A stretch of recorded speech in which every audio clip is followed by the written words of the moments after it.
Ruth Winslow's knees hit the frozen ground, not from exhaustion, from surrender, the bundle in her arms. Baby Hope, 6 months old, too quiet for too long, didn't cry anymore. Ruth's fingers, purple with frostbite, couldn't feel if her daughter was still breathing. She whispered to the empty crossroads, "Forgive me." Then hoofbeats. A shadow fell across her. A man's voice, rough as wind through pine. "You planning to die here, or you gonna let me help?" Ruth looked up, into the face of the man who would either save her or destroy her. Before we find out what happens next, do me a favor. Hit that subscribe button right now. This story gets darker before the dawn breaks, and you won't want to miss a single moment. And drop a comment telling me what city you're watching from. I want to see how far Ruth's story travels. From broken to blessed, from judgment to grace. Now let's go back to where it all began. November 1876, Montana Territory. Ruth had been walking for 3 days straight. Her boots splitting at every seam left bloody prints in the November snow. The shawl wrapped around Baby Hope was so thin it might as well have been made of wishes. And Ruth was fresh out of those. "Just a little further," she whispered to the child in her arms. Hope's eyes stared up at nothing. Not blinking, not crying, just fading. Ruth knew that look. She'd seen it on her husband's face right before the mine collapsed. Right before the town decided she was cursed. The crossroads appeared like a taunt, 4 directions, all of them leading nowhere. She was welcome. North. The logging camps that wouldn't hire a woman. South. The town that drove her out with stones and scripture. East, more wilderness, more cold, more slow death. West, same as east, just a different flavor of dying. Ruth sank to her knees. Her legs simply stopped obeying. She pulled Hope closer, felt the terrible lightness of her daughter's breathing. "I'm sorry," Ruth said, to Hope, to God, to herself. "I tried." The wind answered with a howl that sounded almost like laughter, then hoofbeats. Ruth didn't look up at first. Couldn't. Shame had made her spine too heavy. The horse stopped 10 feet away, close enough to help, far enough to judge. "You hurt," a man's voice, deep, careful. Ruth shook her head. Lies were easier than truth. "You lost." Now she looked up. The man sat tall in his saddle, not from arrogance, from weariness. Like sitting up straight was the only thing keeping him from collapsing inward. His hat shadowed most of his face, but Ruth could see his jaw. Set hard. Weathered by more than just Montana winters.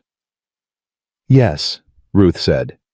Then, because honesty was all she had left, "But not the way you think."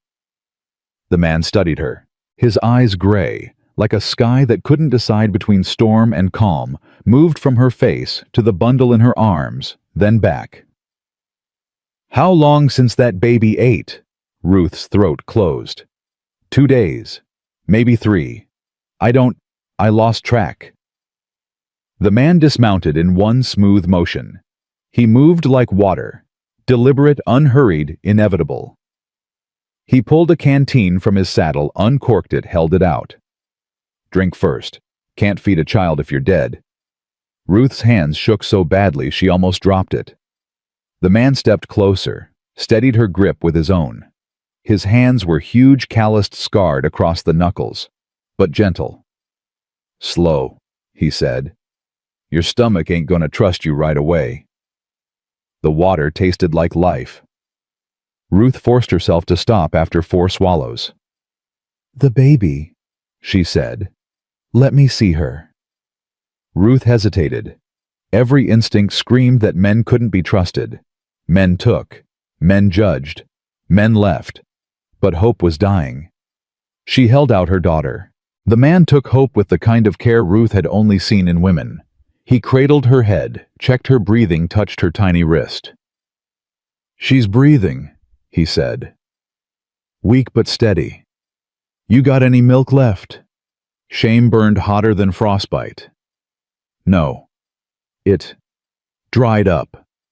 A week ago. The man nodded like this was just another fact, not a failure. He reached into his saddlebag, pulled out a small tin. Condensed milk. Army ration. Saved my life more than once. He handed it to her. Mix it with warm water. Feed her slow. Little sips. Ruth stared at the tin like it was a holy relic. I can't pay you. Didn't ask you to. I have nothing to give. The man's expression didn't change. Then we're even. I got nothing I need. He turned back to his horse, began adjusting the stirrups. Ruth's voice cracked. Why would you help me? He paused. Didn't turn around. Because a long time ago, I needed help and didn't get it. And I've been trying to balance those scales ever since.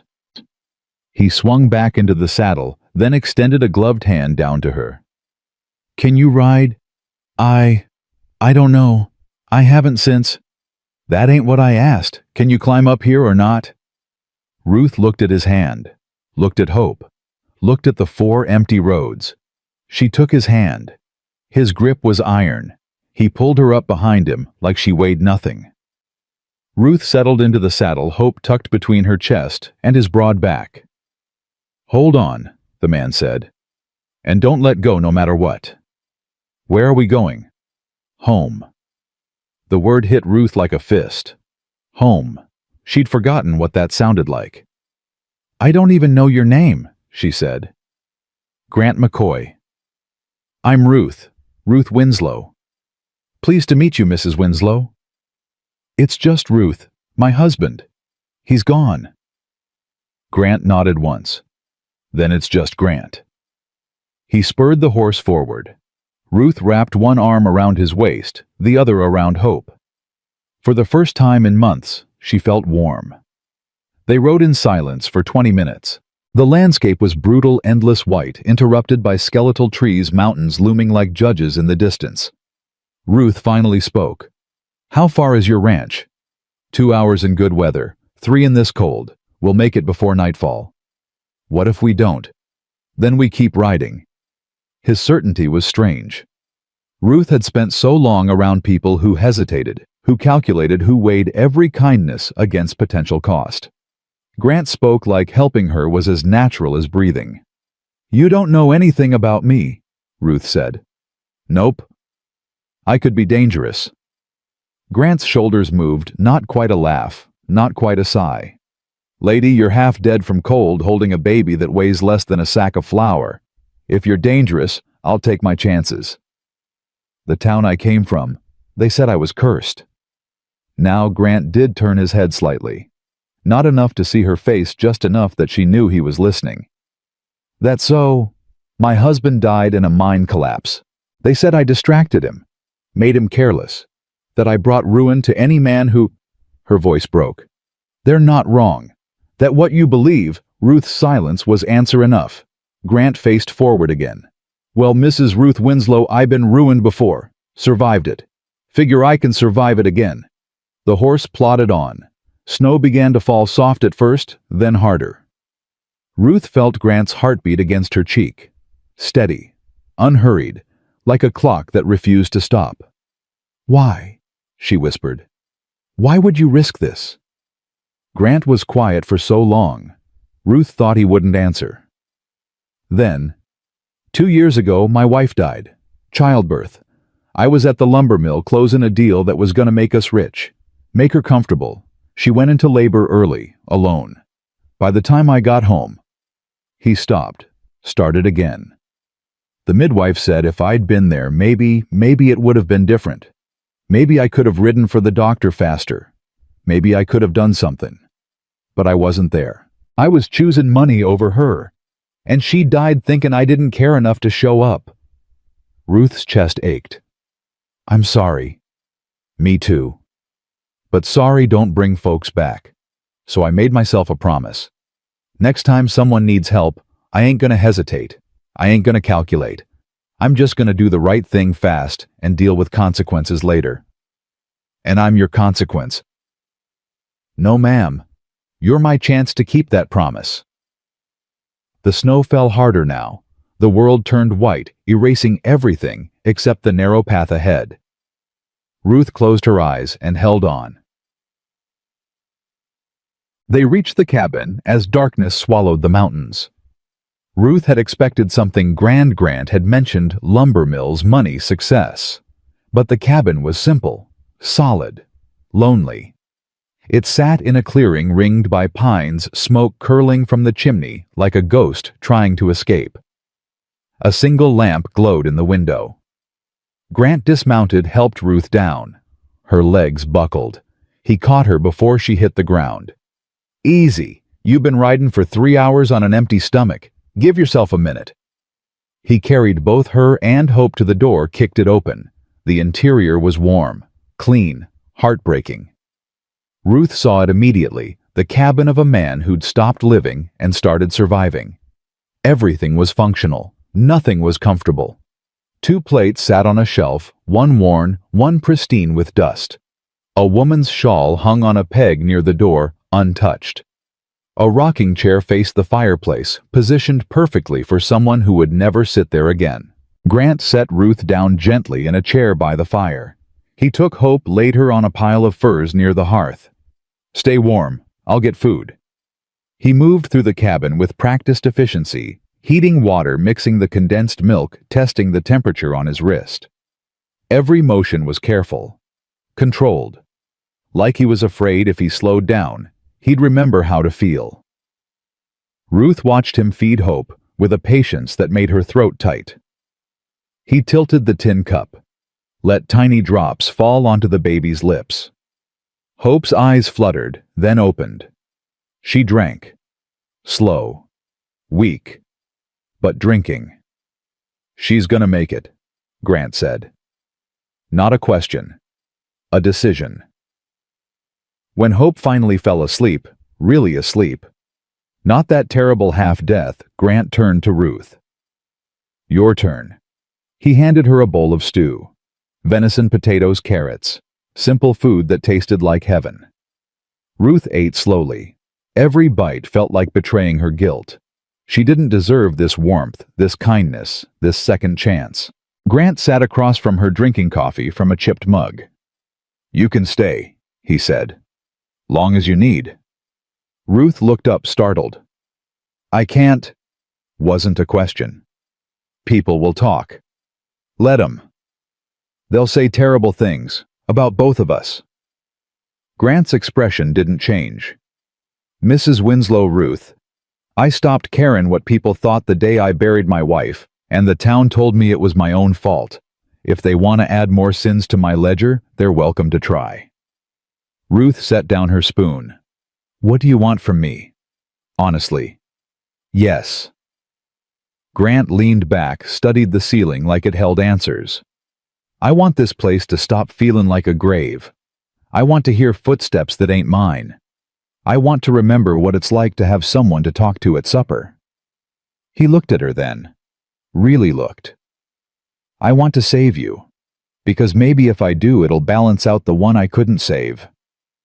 Ruth's vision blurred. "That's not fair to either of us."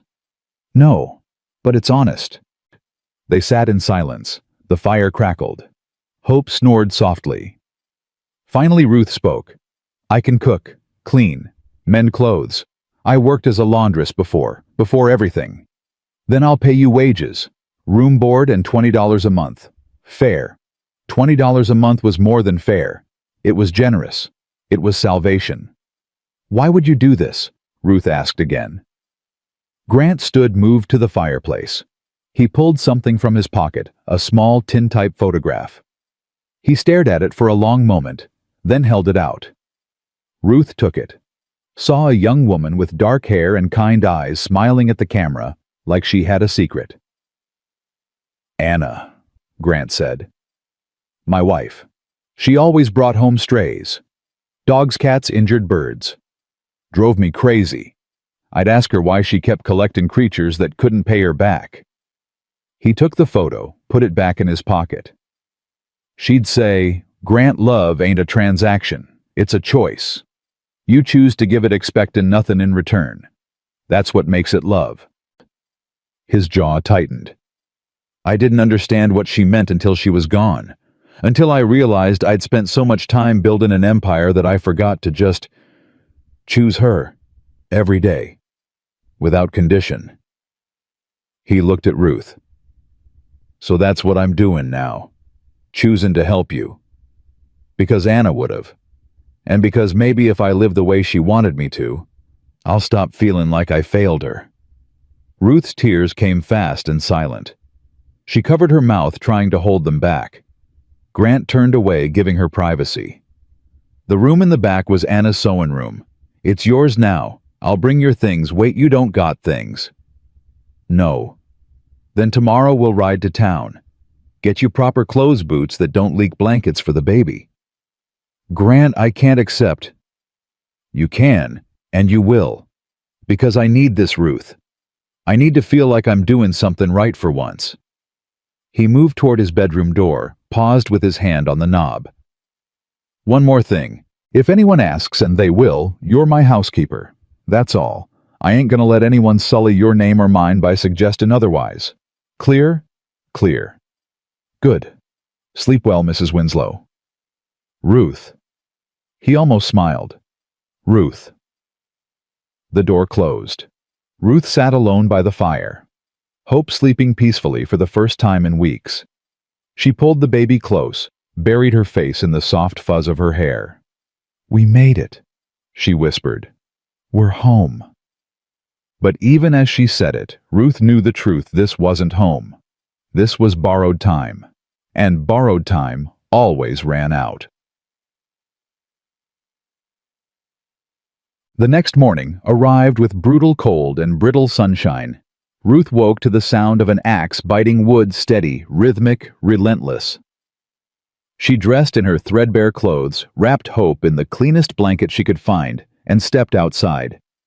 Grant was splitting logs in the yard, his breath clouding the air. He'd already built a pyramid of firewood taller than Ruth's head. Mornin', he called without stopping. Coffee's on the stove. Help yourself. Ruth went back inside, poured herself a cup from the battered pot. The coffee was strong enough to strip paint, but it warmed her from the inside out. She fed Hope, changed her using strips of cloth Grant had left on the table, then set about exploring the cabin.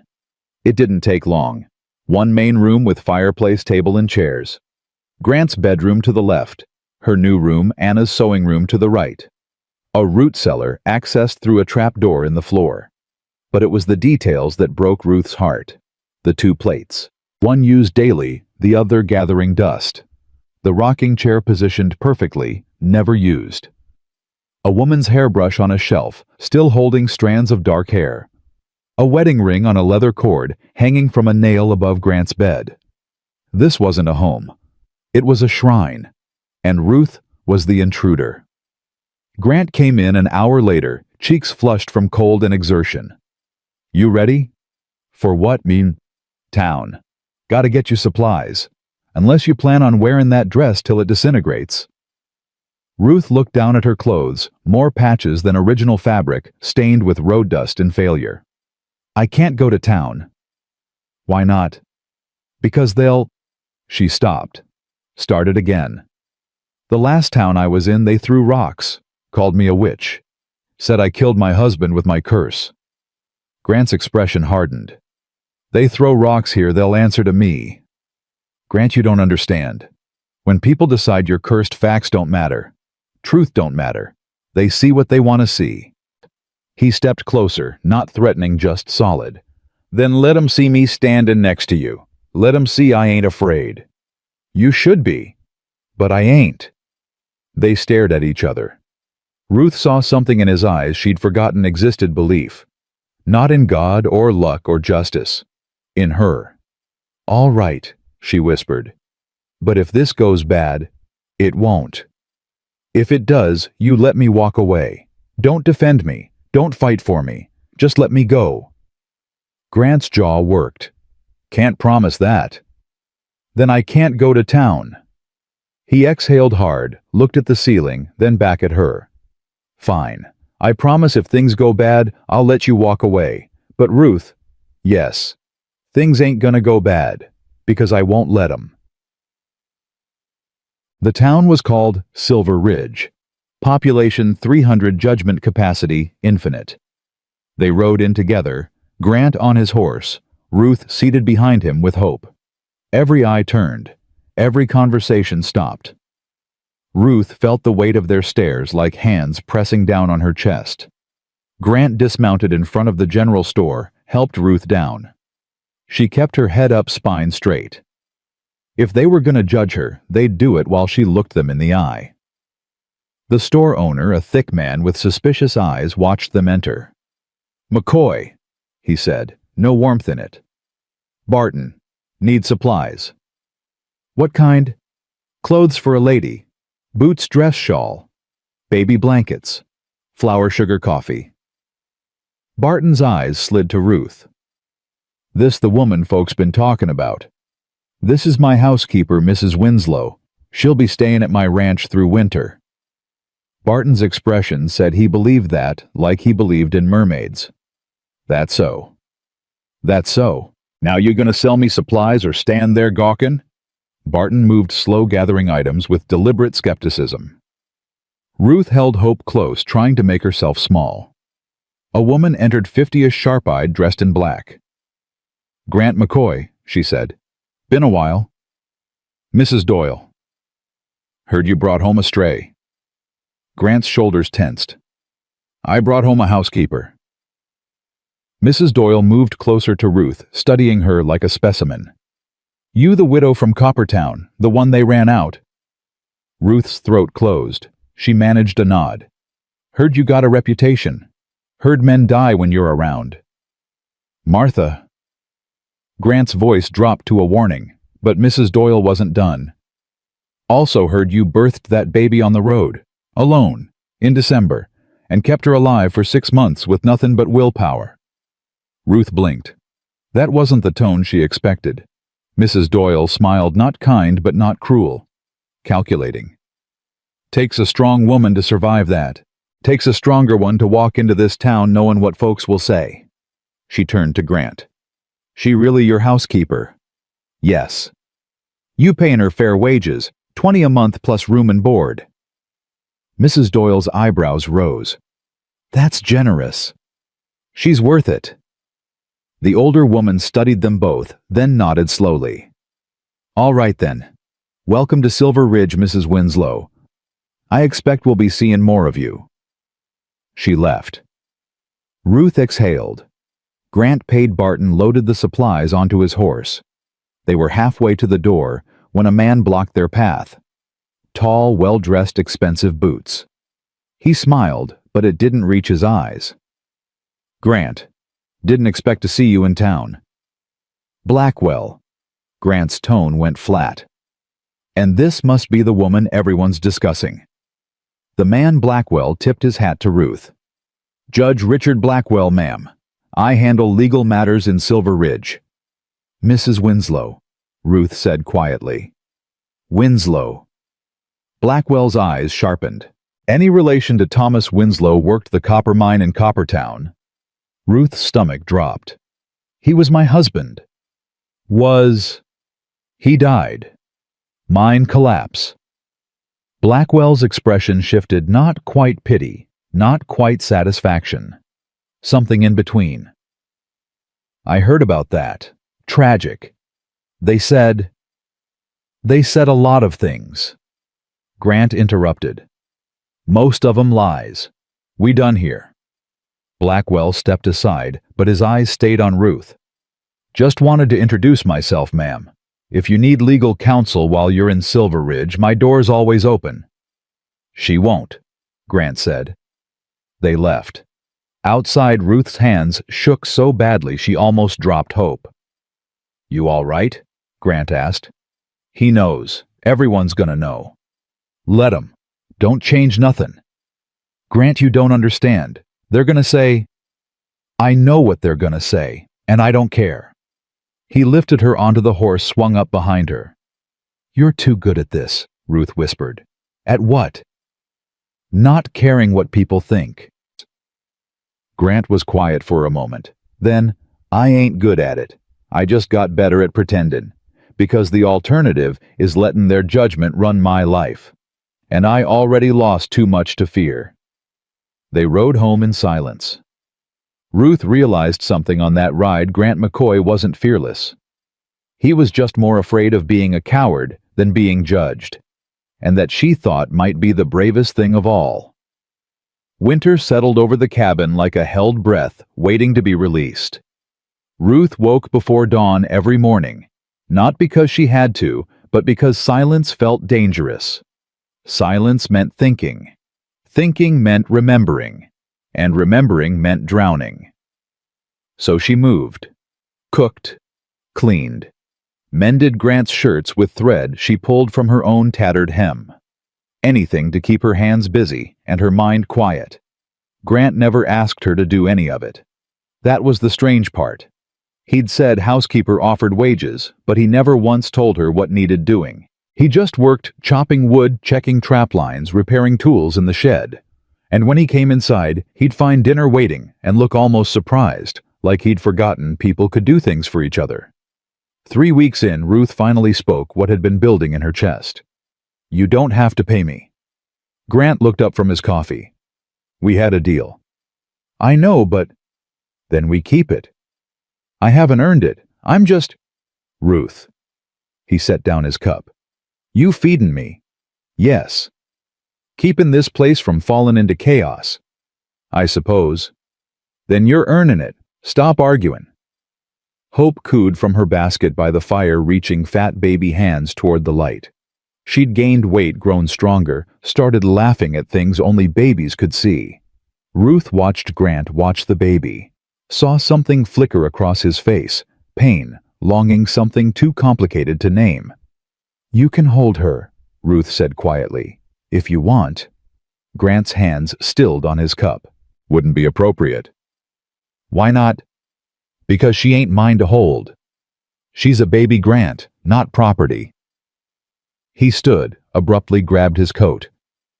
"Got traps to check." The door closed hard. Not quite a slam, but close. Ruth picked up Hope, held her close. "What ghosts are we living with, little one?" Hope just gurgled, innocent and unaware that grief had made this cabin its home long before they arrived. That night, Grant came back after dark, smelling like pine smoke and exhaustion. He ate dinner in silence, washed his plate, moved toward his bedroom. "Grant?" He stopped, didn't turn around. "I'm sorry," Ruth said. "About earlier. I didn't mean to. You didn't do nothing wrong." "Then why did you leave like that?" He turned then, and Ruth saw it, the fracture lines in his carefully maintained composure. "Because watching you with that baby reminds me that Anna never got to hold ours. Not even once. The midwife said the cord was wrapped, said the baby was already gone when Anna started pushing. And Anna, she bled and bled, and I couldn't stop it, and I—" His voice cracked. He pressed his fist against his mouth, fighting for control. Ruth stood, crossed the room, stopped just close enough that he could feel her presence, but not close enough to trap him. "It wasn't your fault. I wasn't there. You couldn't have known. I should have been there anyway." They stood in the space between comfort and pain, neither quite sure how to bridge it. Finally, Grant spoke. "Anna wanted a dozen kids. Said she'd fill this cabin with so much noise I'd forget what quiet sounded like. I told her we'd start with one, see how it went. Like it was a business negotiation. Like love was something you could plan." He looked at Ruth. "And now, I got a silent house and a memory that won't let me sleep. So yeah, watching you with Hope, it's hard. But that ain't your burden to carry. Maybe not, but I'm carrying it anyway." Something shifted in Grant's expression. Not quite a smile, but not despair either. Something softer. "You're a stubborn woman, Ruth Winslow." "Had to be. Soft women don't survive the road I walked." Grant nodded slowly. "Good. This territory eats soft people alive." He moved to his bedroom, paused at the door. "Thank you, for dinner. For everything." "You're welcome." After he left, Ruth sat by the fire, Hope sleeping in her arms. She thought about grief and how it lived in people like a second skeleton, invisible but always felt. December arrived with teeth bared. The cold turned vicious, the kind that made breathing hurt and thinking slow. Grant spent longer hours cutting firewood, stockpiling enough to last through January. Ruth watched him work through the window, saw how he moved like a machine running on fumes. "You're gonna kill yourself," she said one evening when he stumbled in fingers white with frostbite. "Just cold." "It's not just cold. You've been out there for 12 hours straight." "Wood don't cut itself." Ruth grabbed his hands, pulled him to the fire. His fingers were ice, the tips already going gray. "When's the last time you took a break?"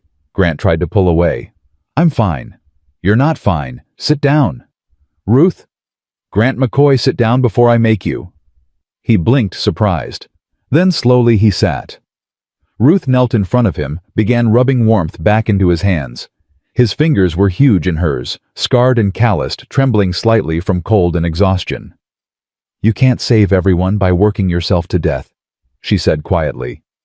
"Ain't trying to save everyone, just trying to make sure you and Hope don't freeze." "We won't freeze. You've already cut enough wood for 2 winters." "Can't be too careful." Ruth looked up at him. "This isn't about being careful. This is about punishing yourself." Grant's jaw tightened. "You don't know what you're talking about." "Don't I? You work till you can't feel your hands, eat barely enough to keep standing, sleep maybe 4 hours a night. That's not survival, Grant. That's penance." "Maybe I got things to pay for." "By dying slow in front of me."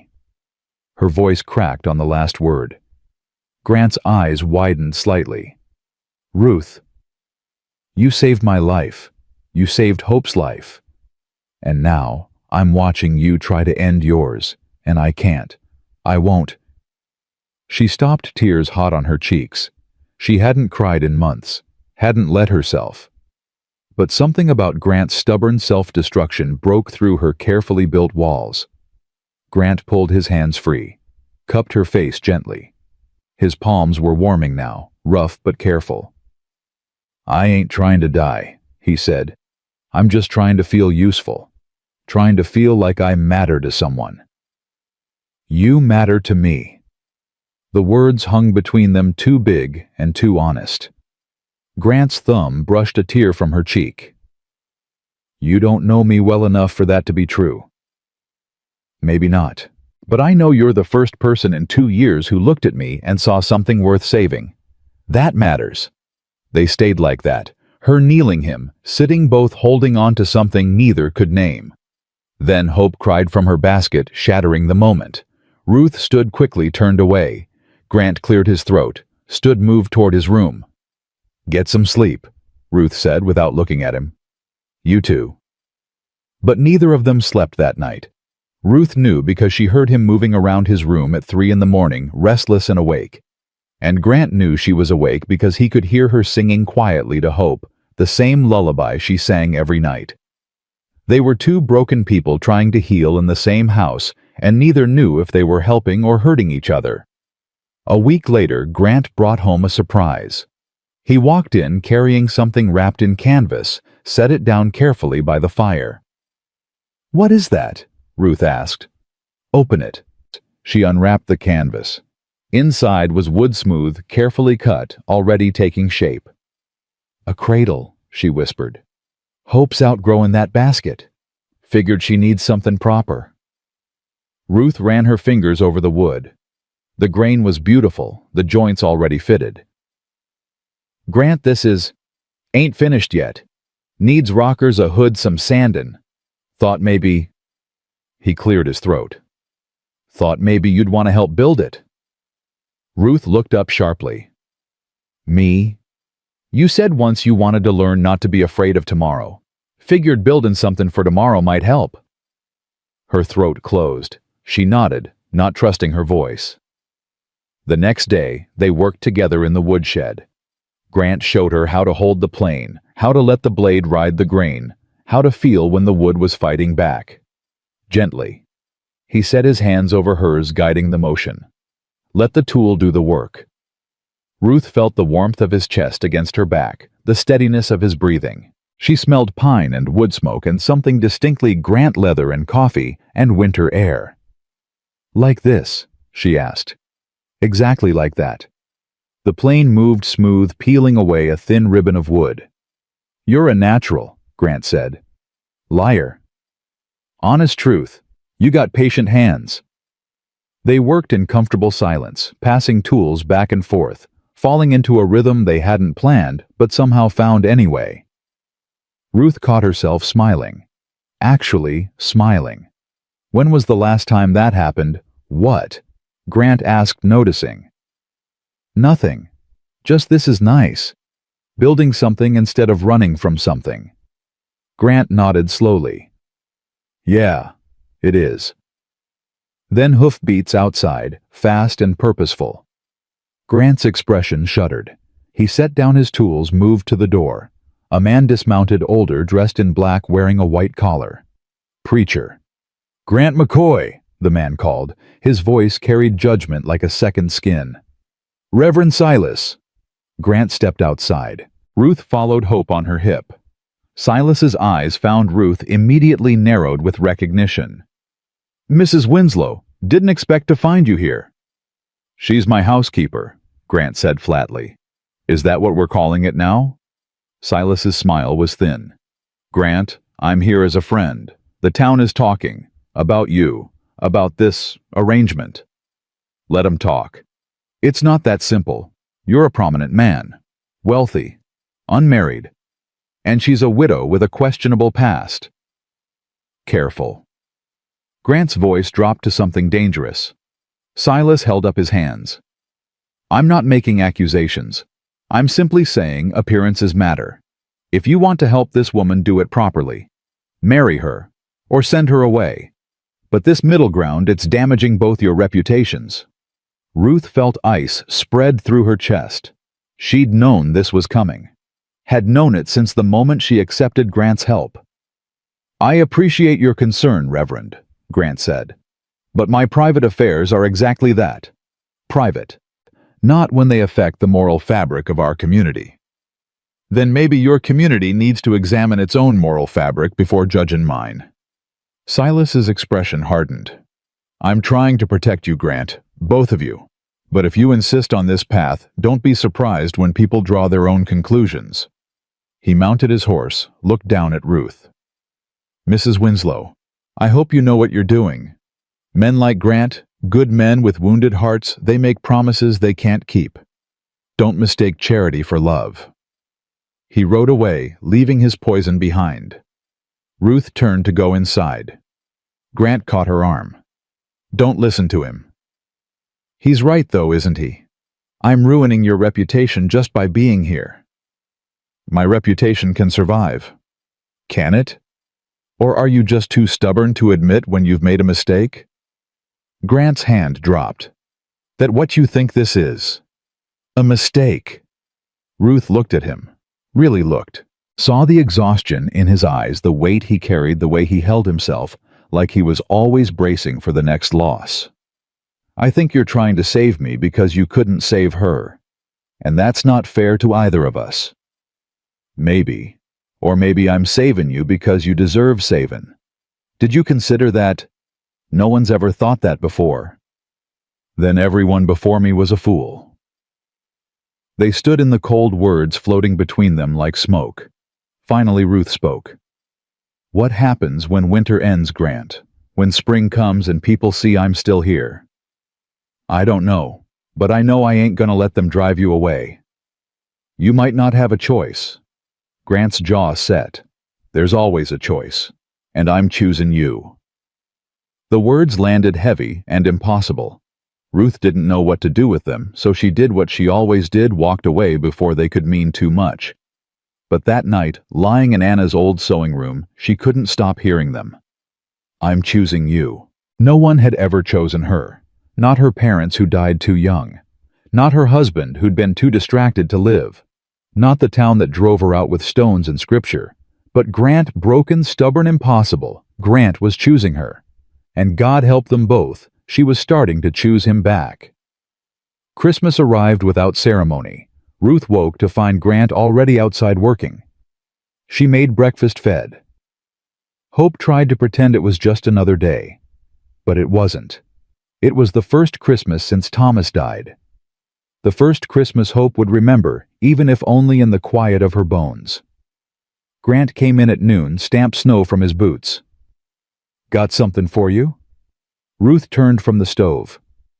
"Grant, you don't have to." He pulled out a small package wrapped in brown paper. "Open it." Inside was fabric. Deep blue, soft, warm. Enough for a dress. "Grant, this is too much." "It ain't. You need proper clothes. That dress you're wearing is more patch than original." Ruth's throat tightened. "I don't know what to say." "Then don't say nothing. Just make yourself something warm." He turned to leave, but Ruth grabbed his arm. "Wait. I have something for you too." She pulled out a small bundle, handed it to him. Grant unwrapped it slowly. Inside was a shirt she'd sewn from pieces of fabric she'd found in Anna's sewing basket, carefully mended and pieced together. "Saw your work shirts were wearing through," Ruth said quietly. "Thought you could use a new one." Grant held the shirt like it was made of glass. His hands trembled slightly. "Ruth, His voice broke. He cleared his throat. "Thank you. It's not much. It's everything."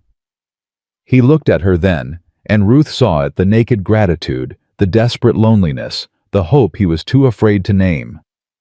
"Merry Christmas, Grant." "Merry Christmas, Ruth." They ate dinner by firelight, venison potatoes, the last of the canned peaches. Hope sat in her basket, gnawing on a wooden spoon, oblivious to the weight of the moment. Grant raised his coffee cup. "To survivin' another year." Ruth raised hers. "To more than surviving." Their cups touched with a soft clink. Outside, snow fell silent and endless. Inside, something fragile and dangerous was growing, something neither of them had the courage to name yet. But it was there. In the way Grant's eyes lingered when Ruth laughed, in the way Ruth's hands steadied when Grant was near, in the space between loneliness and belonging, grief and hope, yesterday and tomorrow. It was there, and it was terrifying. January brought the first real test. Hope developed a fever, sudden, burning, merciless. One morning she was fine. By noon she was screaming, her skin hot as coals. Ruth tried everything: cool cloths, willow bark tea, prayers whispered in the dark. Nothing worked. Grant found her at dawn, pacing with Hope limp in her arms. "How long?" he asked. "Since midnight." He didn't hesitate. "I'm riding to town for the doctor." "Grant, there's a storm coming. You can see it in the sky." "Then I'll ride fast." "You could die out there." He pulled on his coat, his gloves. "And if I don't go, she might. That ain't a choice." Ruth grabbed his arm. "Grant, please, don't do this. Don't risk yourself for..." "For what?" "For your daughter. For a child that ain't mine." His eyes blazed. "Ruth, that baby is sleeping in my house, eating my food, becoming part of my life, whether I planned it or not. And I ain't gonna stand here and watch her die because I was too much of a coward to ride through a little snow. This isn't a little snow. This is... I know what it is. I'm going anyway." He cupped her face, made her look at him. "I need you to trust me. Can you do that?" Ruth's vision blurred. "I can't lose you too." "You won't. You don't know that." "No, but I'm gonna try my damnedest to come back. Because you need me. And because..." He stopped, started again. "Because I need you to be here when I get back." He kissed her forehead, quick, desperate, terrified, then pulled away and mounted his horse. Ruth watched him ride into the gathering storm, hope burning in her arms. "Please," she whispered to whatever God might be listening. "Please don't take him too." The hours crawled. Ruth walked circles around the cabin, Hope in her arms, singing every lullaby she knew. The baby's breathing grew shallow, her eyes glassy and unfocused. Ruth remembered children from her childhood who'd burned like this and never cooled. Remembered her mother trying to save them, failing burying them in graves too small. "Not you," Ruth told Hope. "You don't get to die. Not after everything we survived." But the fever climbed. Hope's tiny chest heaved with effort. Her lips turned pale. Ruth pressed her face against her daughter's burning forehead and wept. "I'm sorry. I'm so sorry. This is my fault. I brought you into this world and I can't keep you safe and I—" The door burst open. Grant stumbled through ice coating his beard, his face gray with exhaustion. He held out a small bottle. "Doctor said 2 drops every 4 hours." Ruth grabbed the bottle with shaking hands, administered the medicine. Hope's eyes fluttered. She coughed, but she swallowed. Then Ruth turned to Grant. His fingertips were white. His cheeks splotched with frostbite. He swayed where he stood. "Your hands," Ruth said, "don't matter. Sit down." "I'm fine." "Grant, sit down before you fall down." He obeyed, too exhausted to argue. Ruth pulled off his gloves, saw the damage, fingers swollen, tips pale and bloodless. "You rode 20 miles in that storm," she whispered. "Had to. You could have died. Didn't, though." Ruth pressed his frozen hands between hers, breathed warm air over his skin. Tears streamed down her face. Fear, gratitude, something bigger than both. "Why?" she asked. "Why would you risk this?" Grant looked at her with eyes too honest for safety. "Because somewhere along the way, you stopped being just my housekeeper. You stopped being just some woman I helped at a crossroads. You became—" He stopped, swallowed hard. "You became mine. You and Hope. Mine to protect. Mine to save. Mine to—" His voice broke. "And I can't lose what's mine. Not again. I can't survive it." Ruth's breath caught. "Grant, I know I got no right to say that. I know you didn't ask for it. But it's the truth. And if being honest means you leave, then at least you'll leave knowing someone chose you. Someone thought you were worth rising for." His hands were warming now, painful as blood returned. But he didn't pull away. Ruth leaned forward, pressed her forehead against his. "You're the first thing that's felt like home in 2 years. You're the first thing that's felt like living." They stayed like that, broken people holding each other together, hoping it would be enough. Hope's fever broke by morning. Grant's hands were bandaged, painful but healing. He couldn't work for a week. Ruth cared for him, feeding him soup, reading to him from Anna's Bible, sitting beside his chair while he slept. One evening he dozed off mid-sentence. Ruth covered him with Anna's shawl. It smelled different now. Not like Anna anymore. Like herbs and bread and hope. Like Ruth. Grant didn't wake, but his breathing steadied. His face, usually tight with control, relaxed into something almost peaceful. Ruth touched his cheek gently. "I'm choosing you too," she whispered. "God help us both." Outside, the storm had passed. Stars emerged, cold and distant and beautiful. Inside, 2 people who'd thought they were done loving found themselves beginning again, tentative, terrified, inevitable.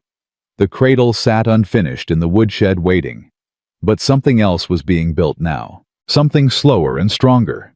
Something that might actually last. February arrived with false hope. Warm days that felt like spring, cold nights that remembered winter. Grant's hands healed enough to work again. He and Ruth finished the cradle together, working in the woodshed while Hope napped. The last piece was the headboard. Grant showed Ruth how to carve simple flowers into the wood. "Anna loved wildflowers," he said quietly. "Used to pick 'em every spring, fill the cabin with color." Ruth's hands stilled. "You miss her? Every day? Does it hurt less with time?" Grant considered the question.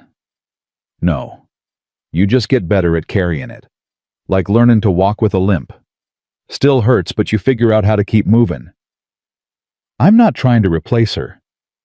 "I know. And I ain't trying to replace Thomas." "Then what are we doing?" Grant set down his tools, looked at her directly. "Honestly, I think we're trying to survive each other. Trying to figure out if two broken people can make something whole. Can they? Don't know, but I'm willing to find out if you are. Ruth touched the carved flowers, rough but careful, made with hands that knew how to build and break and build again.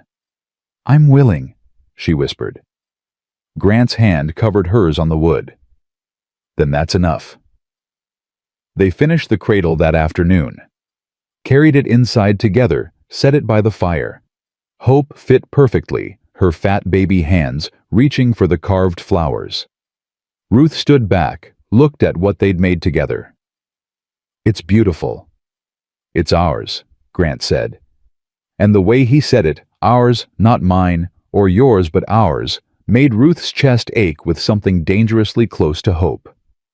That night they sat by the fire after Hope fell asleep. Grant opened Anna's Bible, tried to read, stumbled over words. I ain't good at this, he admitted. Let me help. Ruth moved closer, pointed to the words. Together they worked through the passage, where you go, I will go. Where you stay, I will stay. Grant's voice grew steadier with each line. When he finished, he looked at Ruth. That's you and me now, ain't it? Where you go. I go, Ruth finished. Where you stay. I stay. The words hung between them, a promise neither had planned, but both recognized. Grant reached out, tucked a strand of hair behind Ruth's ear. His fingers lingered on her cheek. I'm gonna kiss you, he said. And if you don't want that, you better stop me now. Ruth's heart hammered. Grant. Because once I do, I ain't gonna be able to pretend this is just charity, or convenience, or me trying to make up for failing Anna. It's gonna be real, and I need to know if you can handle that. Ruth's breath caught. Could she handle it? Could she risk loving again after losing so much? But then she thought about Grant riding through a blizzard to save Hope. Thought about his careful hands teaching her to build. Thought about the way he looked at her like she was worth choosing. Kiss me, she whispered. Grant pulled her close, kissed her with the desperation of a man who'd forgotten what hope tasted like. Ruth kissed him back with the fierce hunger of someone who'd been starving for kindness. When they finally pulled apart, Grant rested his forehead against hers. This changes everything, he said. I know. The town's gonna lose their minds. I know. And I don't give a damn. Ruth laughed, actually laughed for the first time in forever. Neither do I. They held each other by the fire, two broken people beginning to believe that maybe, just maybe, they could be whole together. Outside, winter was dying. Spring was coming. And with it, trouble they couldn't yet see. But for tonight, they had each other. They had Hope sleeping in her new cradle. They had a cabin that finally felt like home instead of a tomb. It was enough. It had to be. They had 5 days of peace before the world came for them. 5 days of Grant teaching Ruth to read better by firelight. 5 days of Ruth catching Grant smiling at nothing at everything at her.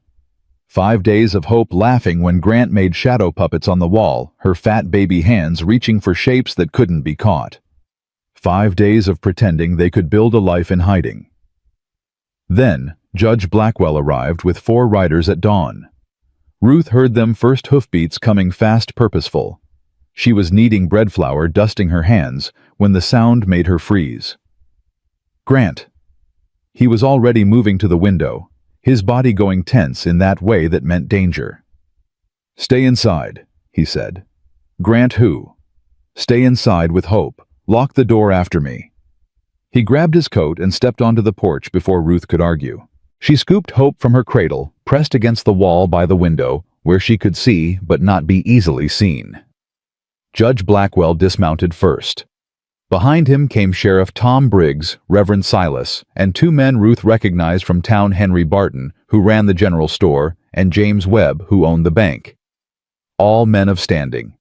All men with opinions about how other people should live. Grant?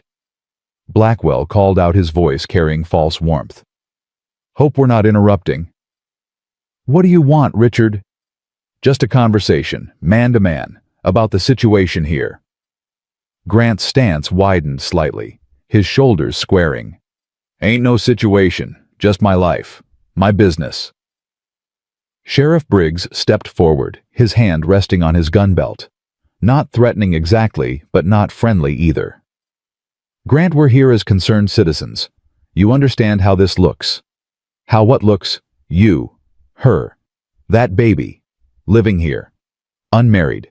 Reverend Silas's voice carried the weight of judgment dressed up as worry. "The whole territory is talking. It reflects poorly on Silver Ridge having this sort of arrangement so publicly displayed." Grant's jaw tightened. "What I do on my land is my affair."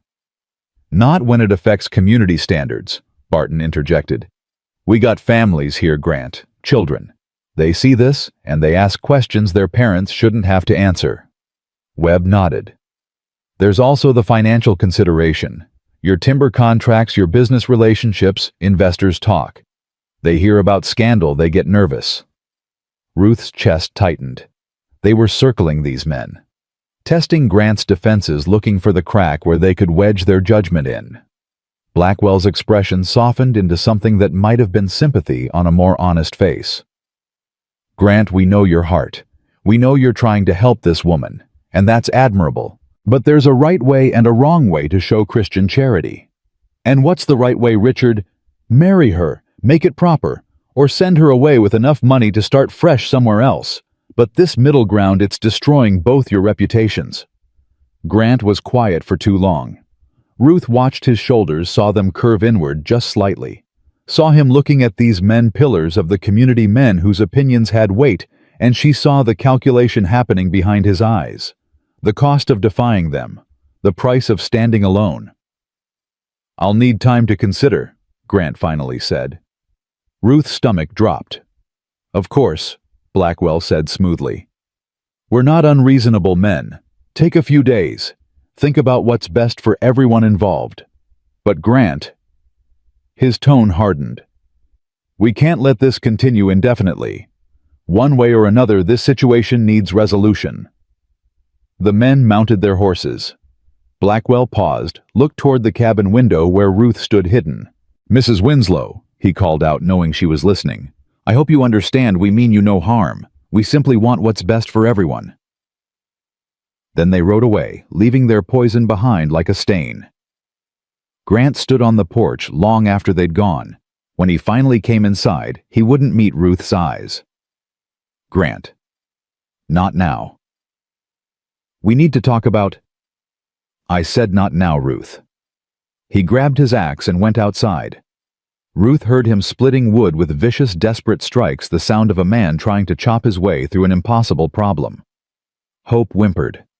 Ruth held her close, rocking automatically, her mind spinning. She'd seen this before. This exact pattern. Good intentions crushed under the weight of community pressure. Kind men turning cruel because cruelty was easier than courage. Thomas had been like that. Good, decent, weak. When the other miners started blaming Ruth for the accidents, Thomas had believed them, had started looking at her with suspicion instead of love, had died before he could decide whether to defend her or abandon her. Grant was stronger than Thomas. But was he strong enough? Night fell, and Grant still hadn't come back inside. Ruth fed Hope, rocked her to sleep, sat by the fire alone. Finally, near midnight, the door opened. Grant stepped in, smelling like wood smoke and exhaustion and defeat. "Say it," Ruth said quietly. "Say what?" "That you're going to send me away. That they convinced you. That I'm not worth the fight." Grant flinched like she'd struck him. "That ain't..." "Isn't it? You've been out there for 12 hours trying to decide. So decide. Tell me to pack. Tell me you made a mistake bringing me here. Tell me..." "I can't lose everything, Ruth." His voice cracked. "I can't lose my business, my reputation, everything I built. Anna and I, we worked for that life. And if I defy the whole town, if I make enemies of every man with influence, what happens? I lose the contracts. The mill shuts down. The ranch fails. And then I got nothing to offer you anyway." Ruth stood slowly. "So it's about money. It's about survival." "No, Grant. Survival is what I did. Walking roads in winter, feeding my baby with nothing, sleeping in ditches. That's survival. What you're talking about is comfort, and you're willing to trade me for it. That ain't fair. Nothing about this is fair. Ruth moved to the bedroom, started gathering her few possessions. I should have known better. Should have known that when it came down to choosing between me and the world's approval, every man chooses approval. Grant grabbed her arm, spun her around. What do you want from me? You want me to destroy my life, burn every bridge, become an outcast for a woman I've known 3 months. The words hit like fists. Ruth yanked her arm free. I want you to be the man who rode through a blizzard to save my daughter. The man who said he was choosing me. But that man was a lie, wasn't he? That man disappears the second his comfort gets threatened. You don't understand the pressure. I understand perfectly. I understand that your fear of losing money is bigger than your promise to me. I understand that when men with titles and power show up, I become disposable. Tears burned her eyes, but she refused to let them fall. So here's what's going to happen. Tomorrow morning I'm leaving. You don't have to send me away. I'm choosing to go. Because I would rather walk back into the wilderness than stay where I'm not worth fighting for. Ruth, please. No. You had your chance to fight for me. You chose not to. We're done. She went to the bedroom, closed the door firmly. On the other side, she heard Grant's ragged breathing, heard him punch the wall. Once heard him stumble outside again. Ruth sank onto the bed, pressed her fist against her mouth to muffle the sobs. Hope slept peacefully in her cradle, innocent of the fact that they were about to be homeless again.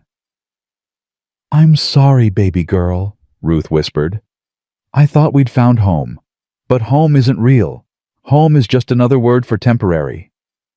She packed through the night. By dawn, her bundle was ready. Grant was waiting in the main room when she emerged. He looked like he hadn't slept. Eyes, red jaw, stubbled hands, shaking slightly. Ruth. Don't. She kept her voice steady. Just don't. Where will you go? Does it matter? Of course it matters. I can give you money. Enough to get somewhere safe. Enough to... I don't want your money, Grant. I don't want your guilt. I just want to leave. Hope started crying. Ruth held her close, whispered reassurances she didn't believe. Grant stood in her path. You can't leave in winter. It's still too cold. You'll die out there. Then I'll die. Better than living where I'm not wanted.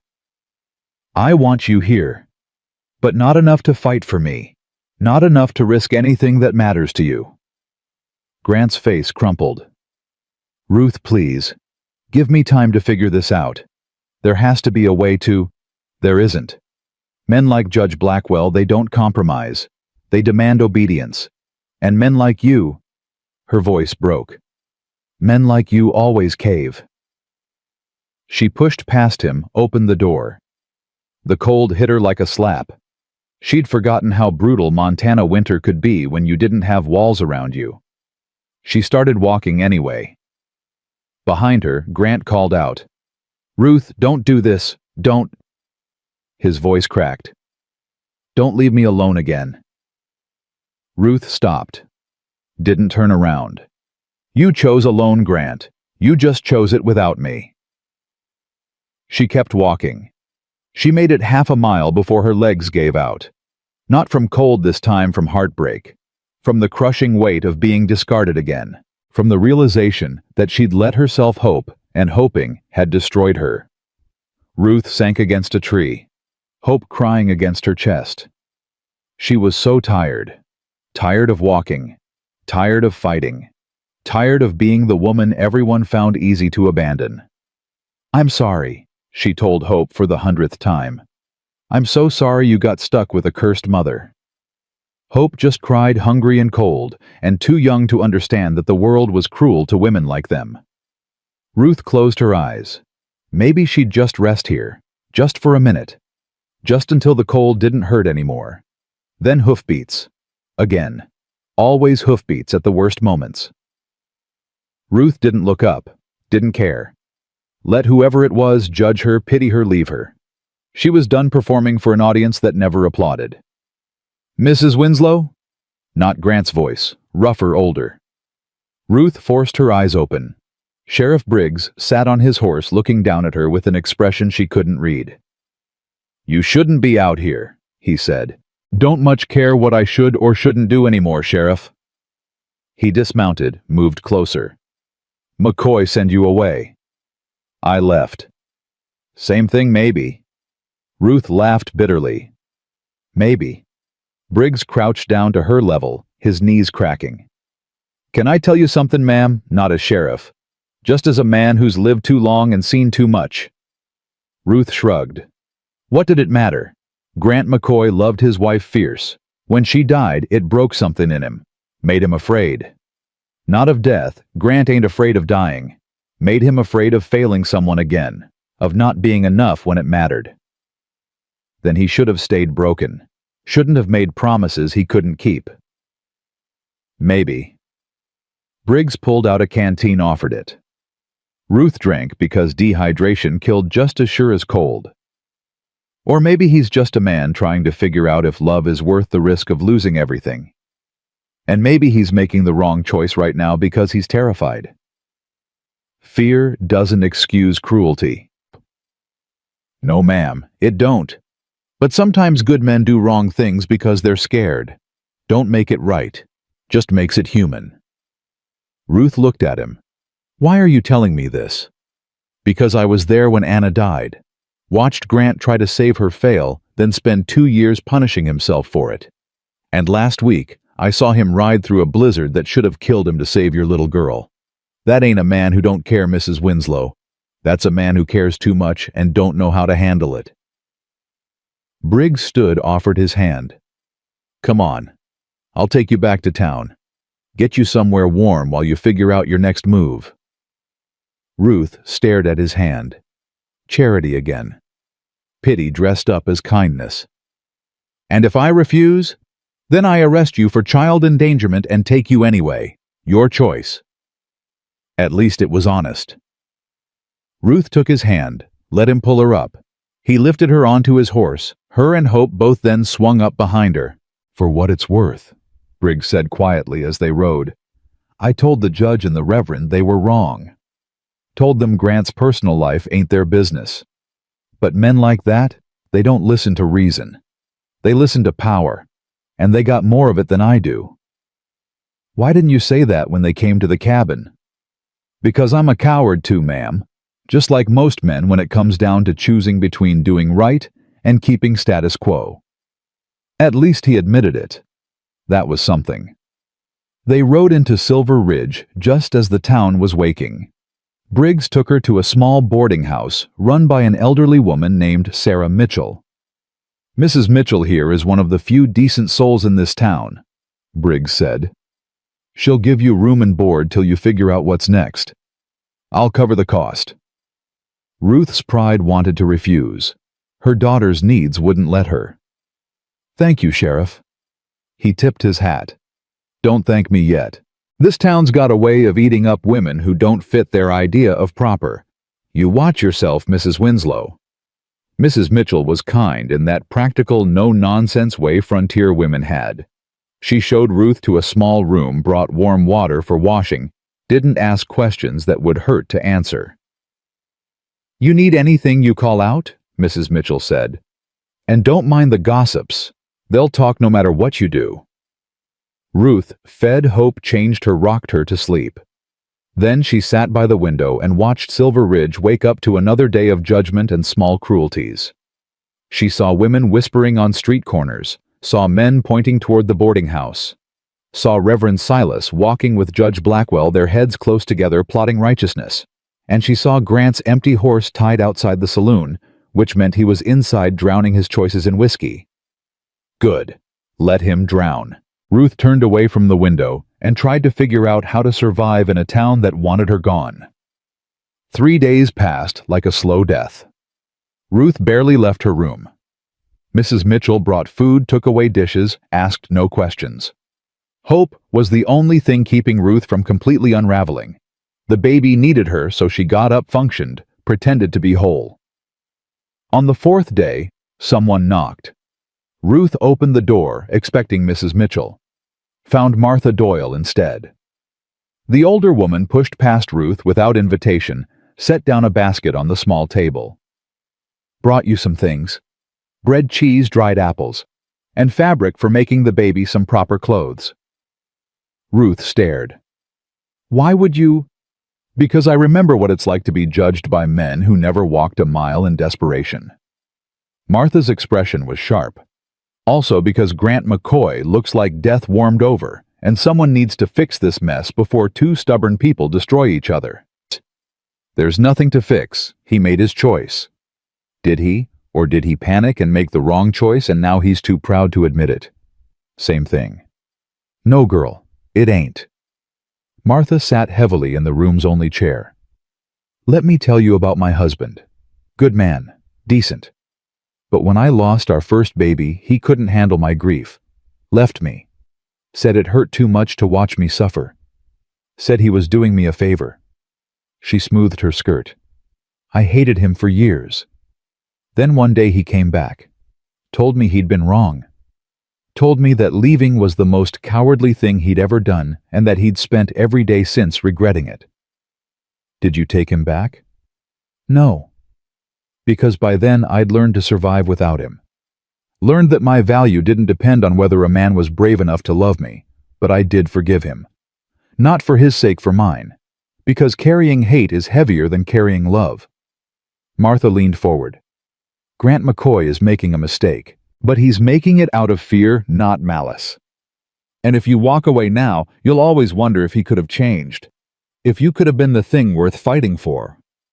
I shouldn't have to prove I'm worth fighting for. You're right, you shouldn't. But that ain't how the world works. Sometimes good people need time to find their courage. Question is, you gonna give him that time, or you gonna let pride make you run? Ruth's throat tightened.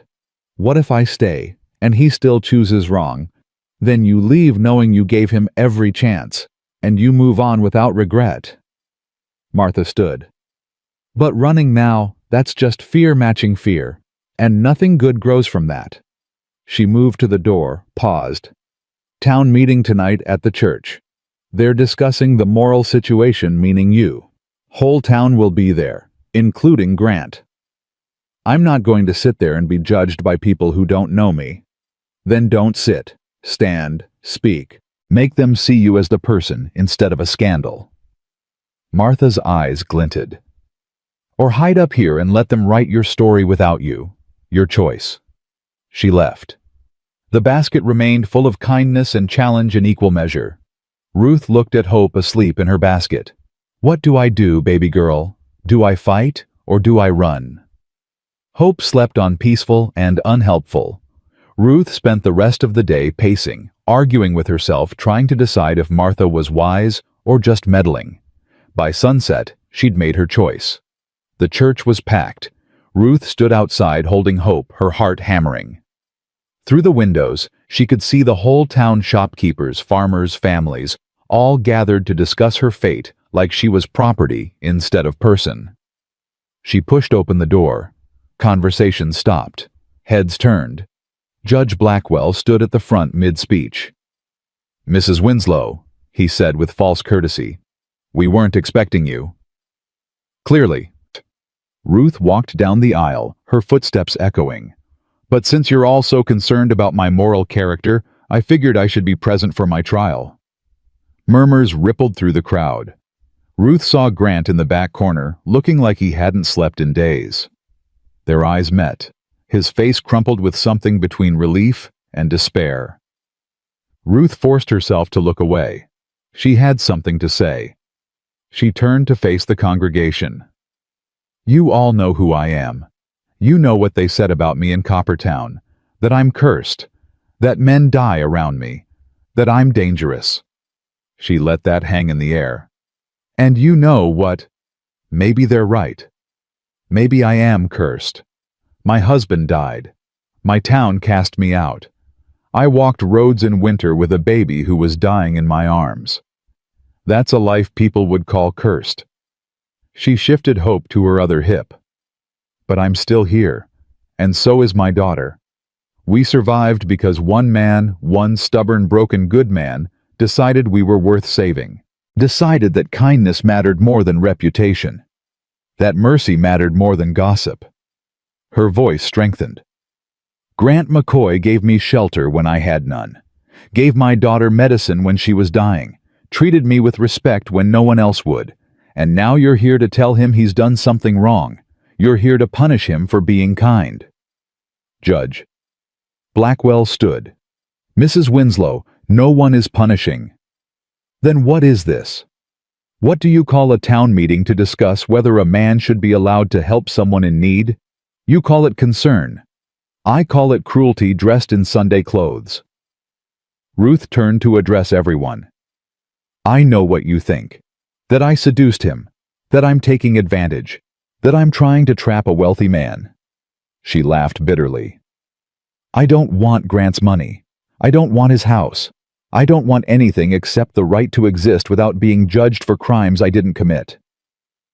Reverend Silas stood now. Mrs. Winslow, we understand your circumstances are difficult, but surely you can see how this arrangement appears. An unmarried woman living with an unmarried man appears, how wrong, shameful. Ruth's anger burned hot now. Let me tell you what's shameful. Driving a widow with a baby into winter and calling it righteousness. Forcing a good man to choose between kindness and community standing.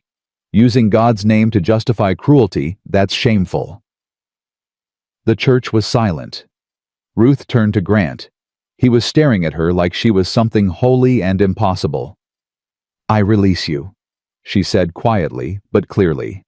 From any obligation, any promise, any guilt. You don't have to fight for me. You don't have to sacrifice anything. I'll leave Silver Ridge tomorrow, and you can go back to your life. Grant's face went white. But I want you to know something. Ruth continued, her voice breaking slightly. You saved my life. And for a little while you made me believe I was worth saving. That matters. Even if this ends badly, even if I have to walk away, it mattered. She turned back to the congregation. So judge me if you want. Call me cursed. Call me shameful. I don't care anymore. Because I know who I am. I'm a woman who survived. Who kept her daughter alive against impossible odds.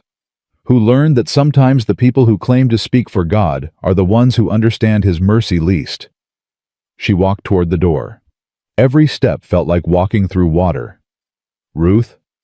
Grant's voice stopped her. She turned. He was standing now, moving to the front of the church. His hands trembled, but his voice was steady. I got something to say. Judge Blackwell tried to interrupt. Grant, perhaps this isn't... Sit down, Richard. The command in Grant's voice made everyone freeze. He moved to stand beside Ruth, close enough that she could feel his warmth. This town has been good to me, Grant said. Supported my business, respected my name, and I appreciate that, she ate. I truly do. He looked at Judge Blackwell. But if supporting me means I gotta sacrifice the first person who made me feel alive in 2 years, if respect means I gotta abandon a woman and child to protect my reputation, then I don't want it. Gasps rippled through the church. Grant turned to face everyone. Ruth Winslow came to me broken and desperate. And yeah, I took her in.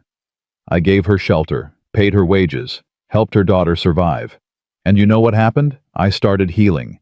Started remembering what it felt like to have purpose. Started understanding what Anna tried to teach me about love, being a choice, not a transaction. His voice grew stronger. So here's my choice. I choose Ruth. I choose hope. I choose kindness over reputation, mercy over judgment, love over fear. And if that makes me a scandal in your eyes, then so be it. I'd rather be a scandal with her than respectable without her. Ruth's breath caught. Grant turned to her, took her hand. I was wrong. I let fear silence me when I should have been shouting. I let their judgment matter more than your worth. And I'm sorry. I'm so damn sorry. He dropped to one knee right there in front of God and everyone. Ruth Winslow, I ain't got a ring ready. I ain't got pretty words planned. But I got a house that needs you in it. I got a heart that beats different when you're near. I got a life that only makes sense with you in it." His eyes were wet now. "Marry me. Not because they demand it, not because it's proper, but because I love you. Because you're the bravest person I've ever met. Because I want to spend every day proving I'm brave enough to deserve you."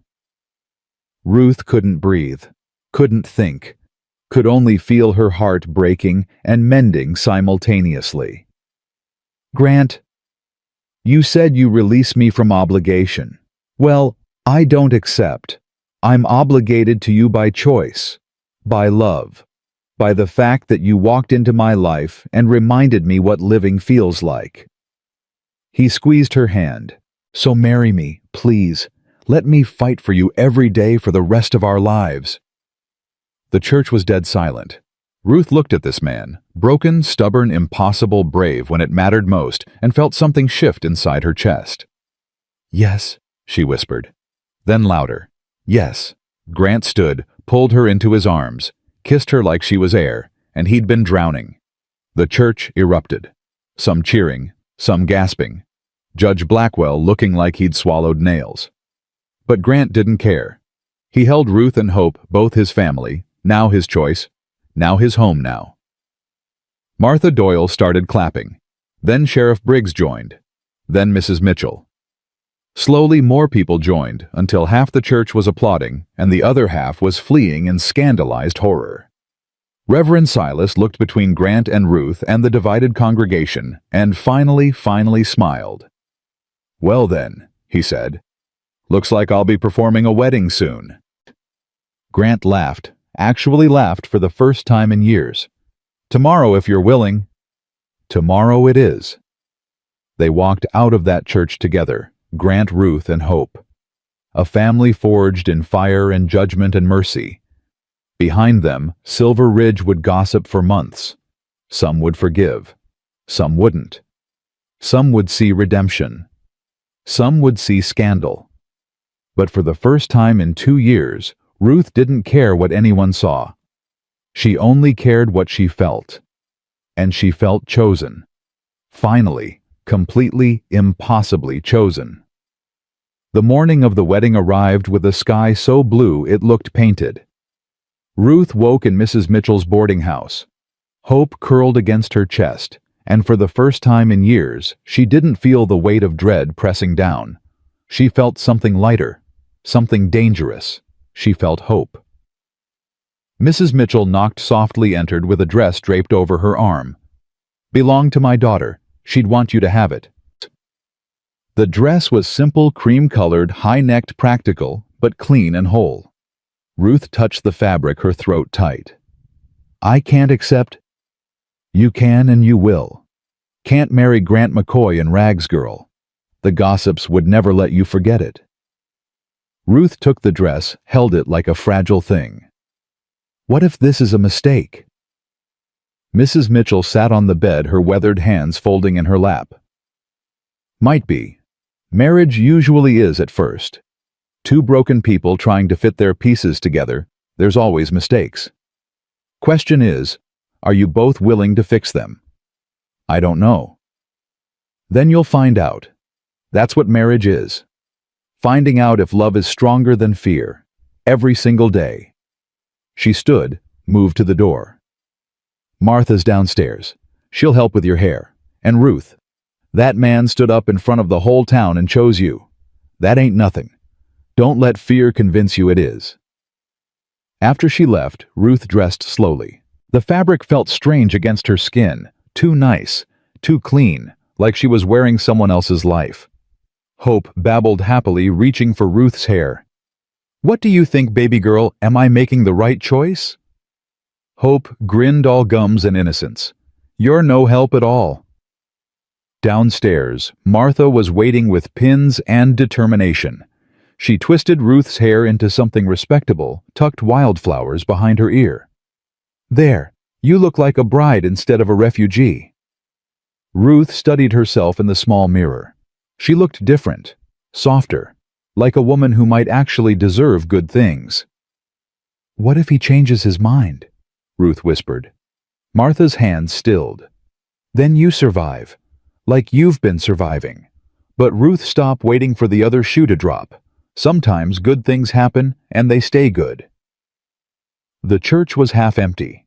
That hurt more than Ruth expected. She'd known not everyone would come, but seeing the empty pews, seeing who chose to stay away, made her chest ache. But the people who came mattered. Mrs. Mitchell sat in front, dabbing her eyes. Sheriff Briggs stood near the back, his hat in his hands. Martha took a seat beside a young couple Ruth didn't recognize. And scattered throughout were faces Ruth had seen in town, not many but enough. Enough to say, "We see you. We choose mercy over judgment." Grant stood at the altar next to Reverend Silas, and when Ruth walked down that aisle, he looked at her like she was the answer to every prayer he'd forgotten how to say. He was wearing a new shirt, the one she'd made him for Christmas. That detail broke something in Ruth's chest. He'd kept it. Saved it for today. She reached the altar. Grant took her hand, squeezed it. "You came," he whispered. "Did you think I wouldn't? Was afraid you'd realize you could do better." "There is no better. There's just you." Reverend Silas cleared his throat. "Dearly beloved, we are gathered here today." The church doors burst open. Judge Blackwell strode in 3 men behind him. Not just any men, territorial marshals, their badges gleaming. Grant's hand tightened on Ruth's. "Richard, what the hell?" "I'm sorry, Grant. I truly am." Blackwell's expression was pained but determined. "But I can't let this wedding proceed." The church erupted. Martha stood shouting something. Sheriff Briggs moved toward the marshals, his hand on his gun. "On what grounds?" Grant demanded. Blackwell pulled out a paper. "I've been conducting inquiries about Mrs. Winslow's past, about the circumstances of her husband's death." Ruth's blood turned to ice. "And what I found—" Blackwell looked at Ruth with something like pity. "Mrs. Winslow, you are wanted in Coppertown for questioning regarding the death of Thomas Winslow. There are sworn statements claiming you caused the mine collapse through deliberate sabotage." The words hit like bullets. Ruth couldn't breathe. "That's a lie," she gasped. "I never—" "There are witnesses. Mining foremen. 3 workers. They all testified that you visited the mine the day before the collapse, that you were seen near the support beams." Grant stepped between Ruth and the marshals. "She was bringing her husband lunch. That ain't a crime." "No, but tampering with mine supports is. And there's evidence suggesting the collapse wasn't accidental."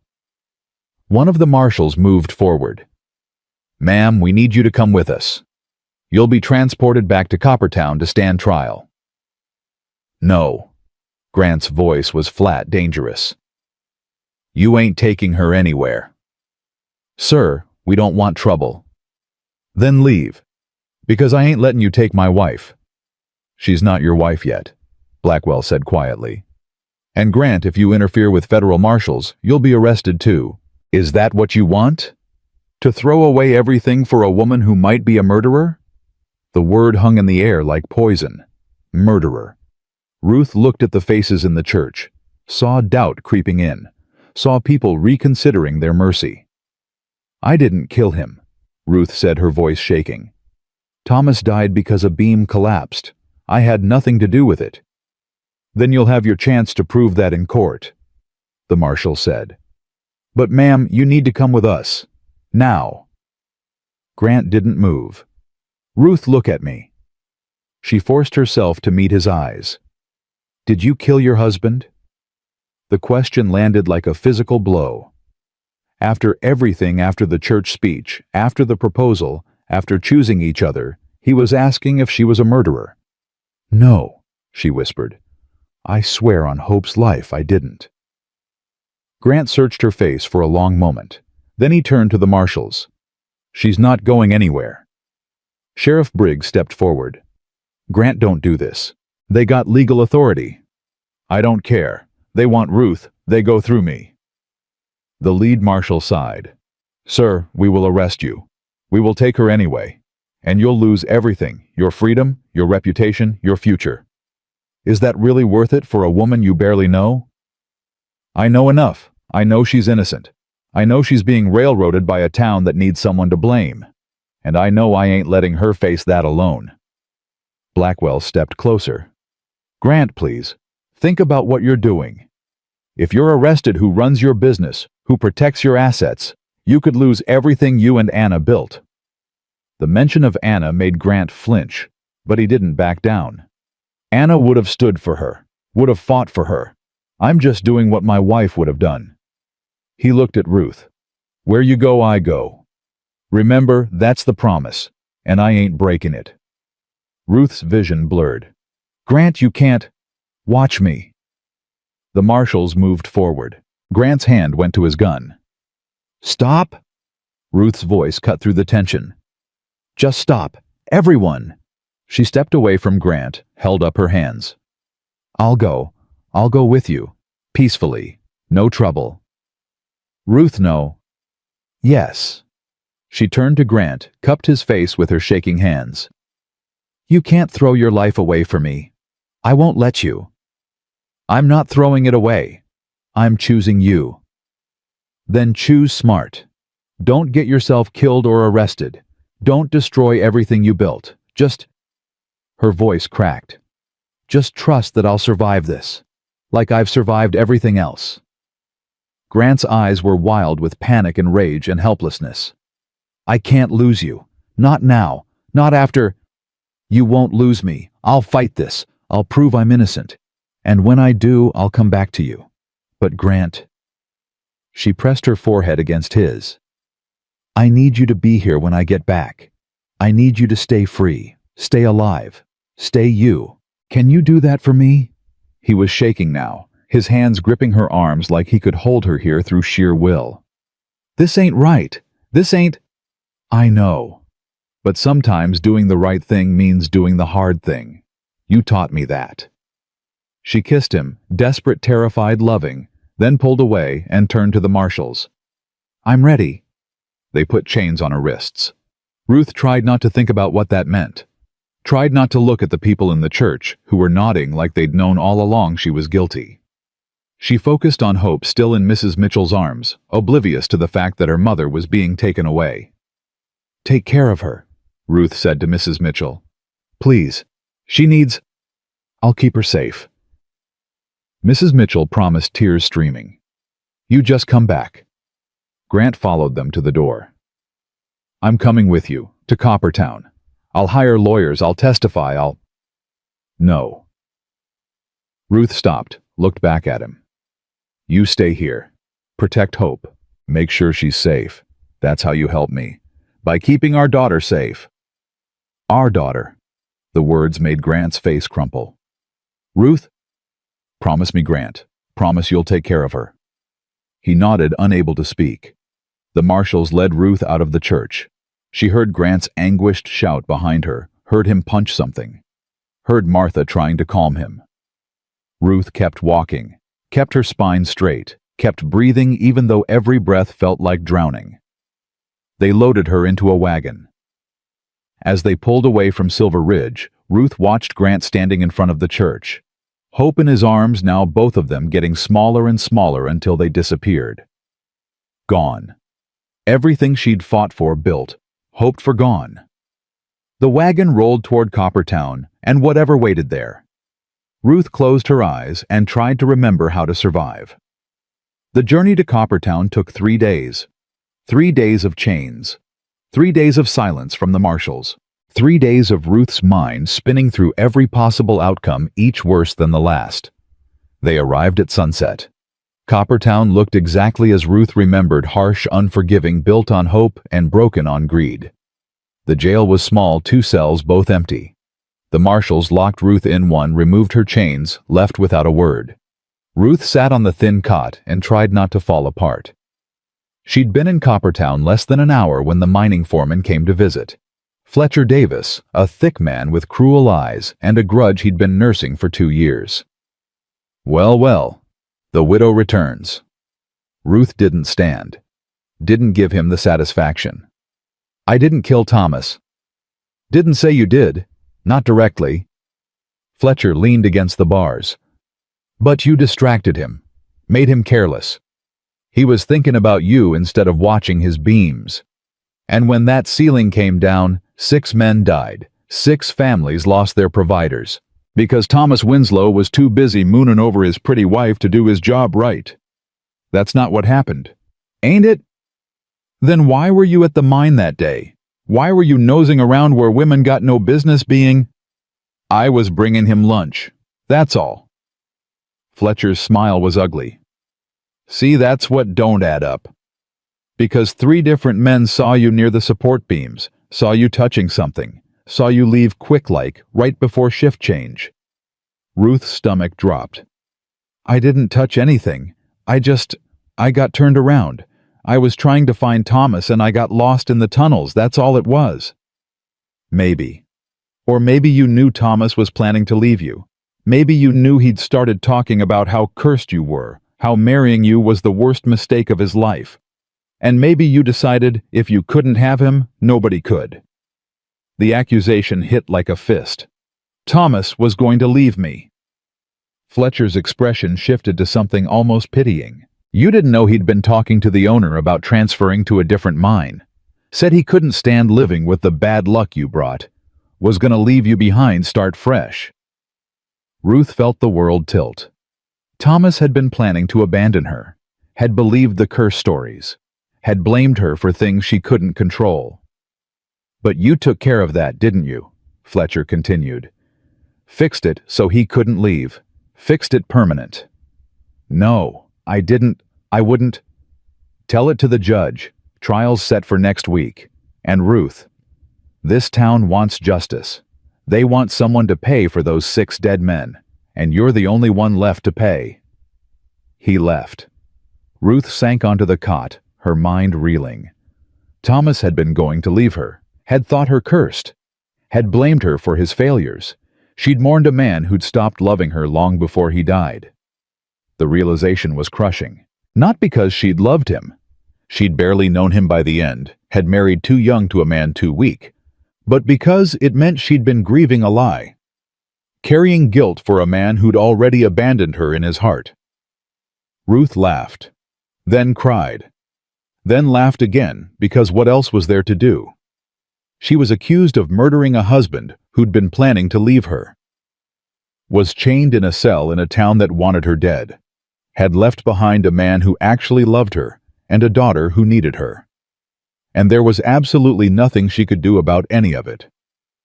The week before trial passed in a blur of interrogations, hostile visitors, and crushing loneliness.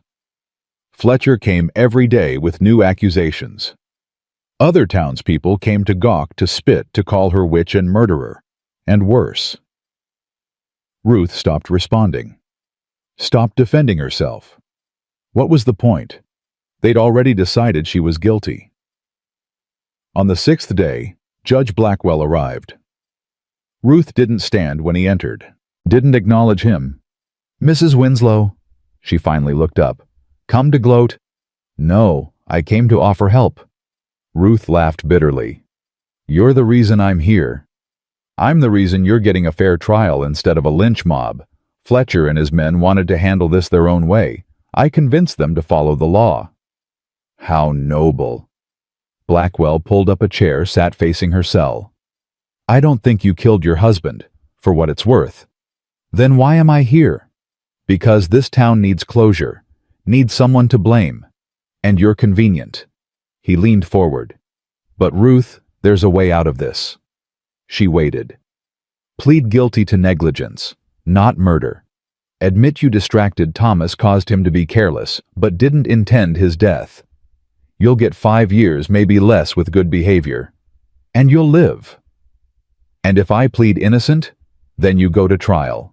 And Fletcher has 3 witnesses who'll swear they saw you tampering with the beams. You'll hang. Ruth's chest tightened. Those witnesses are lying. Probably. But can you prove it? Can you afford lawyers good enough to break their testimony? Can you survive a trial where everyone in town wants you dead? She couldn't. She knew she couldn't. 5 years, Blackwell repeated. You'd be out when Hope is still young enough to remember you. You could rebuild your life. Start over somewhere new. And Grant? Grant will move on. Find someone more suitable. Someone without your history. Ruth's hands clenched. He wouldn't. He would. Men always do. They mourn, they grieve, they move on. And you'll be locked away watching him forget you through prison bars. The words were designed to hurt. They worked. But Ruth had learned something in these 6 months of hell. She'd learned she was stronger than anyone gave her credit for. No, she said. Ruth, I said no. I won't plead guilty to something I didn't do. I won't give this town the satisfaction. If they want to hang me, they'll have to look me in the eye while they do it. Blackwell sighed. You're throwing your life away. Maybe, but it's my life to throw. He stood, moved toward the door. For what it's worth, I'm sorry. I thought I was doing the right thing. The road to hell is paved with good intentions, Judge. You should know that better than anyone. He left. Ruth sat in the gathering darkness and tried to figure out how to survive what was coming. The night before trial, Ruth couldn't sleep. She paced her cell, counting steps, trying to keep her mind from spiraling into panic.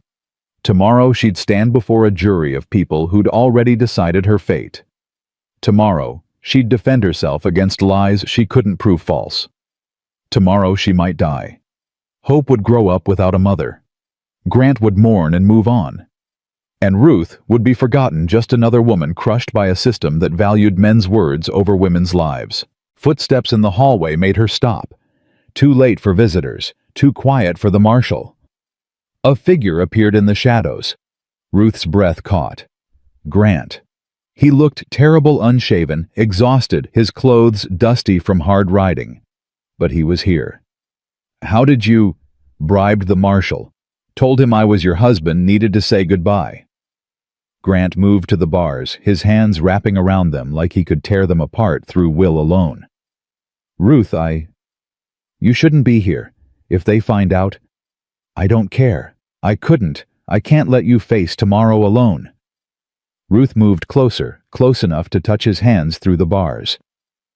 Grant, I need to tell you something. About Thomas. You don't have to. Yes, I do. Because if tomorrow goes wrong, I need you to know the truth. She took a shaky breath. Thomas was going to leave me, before he died.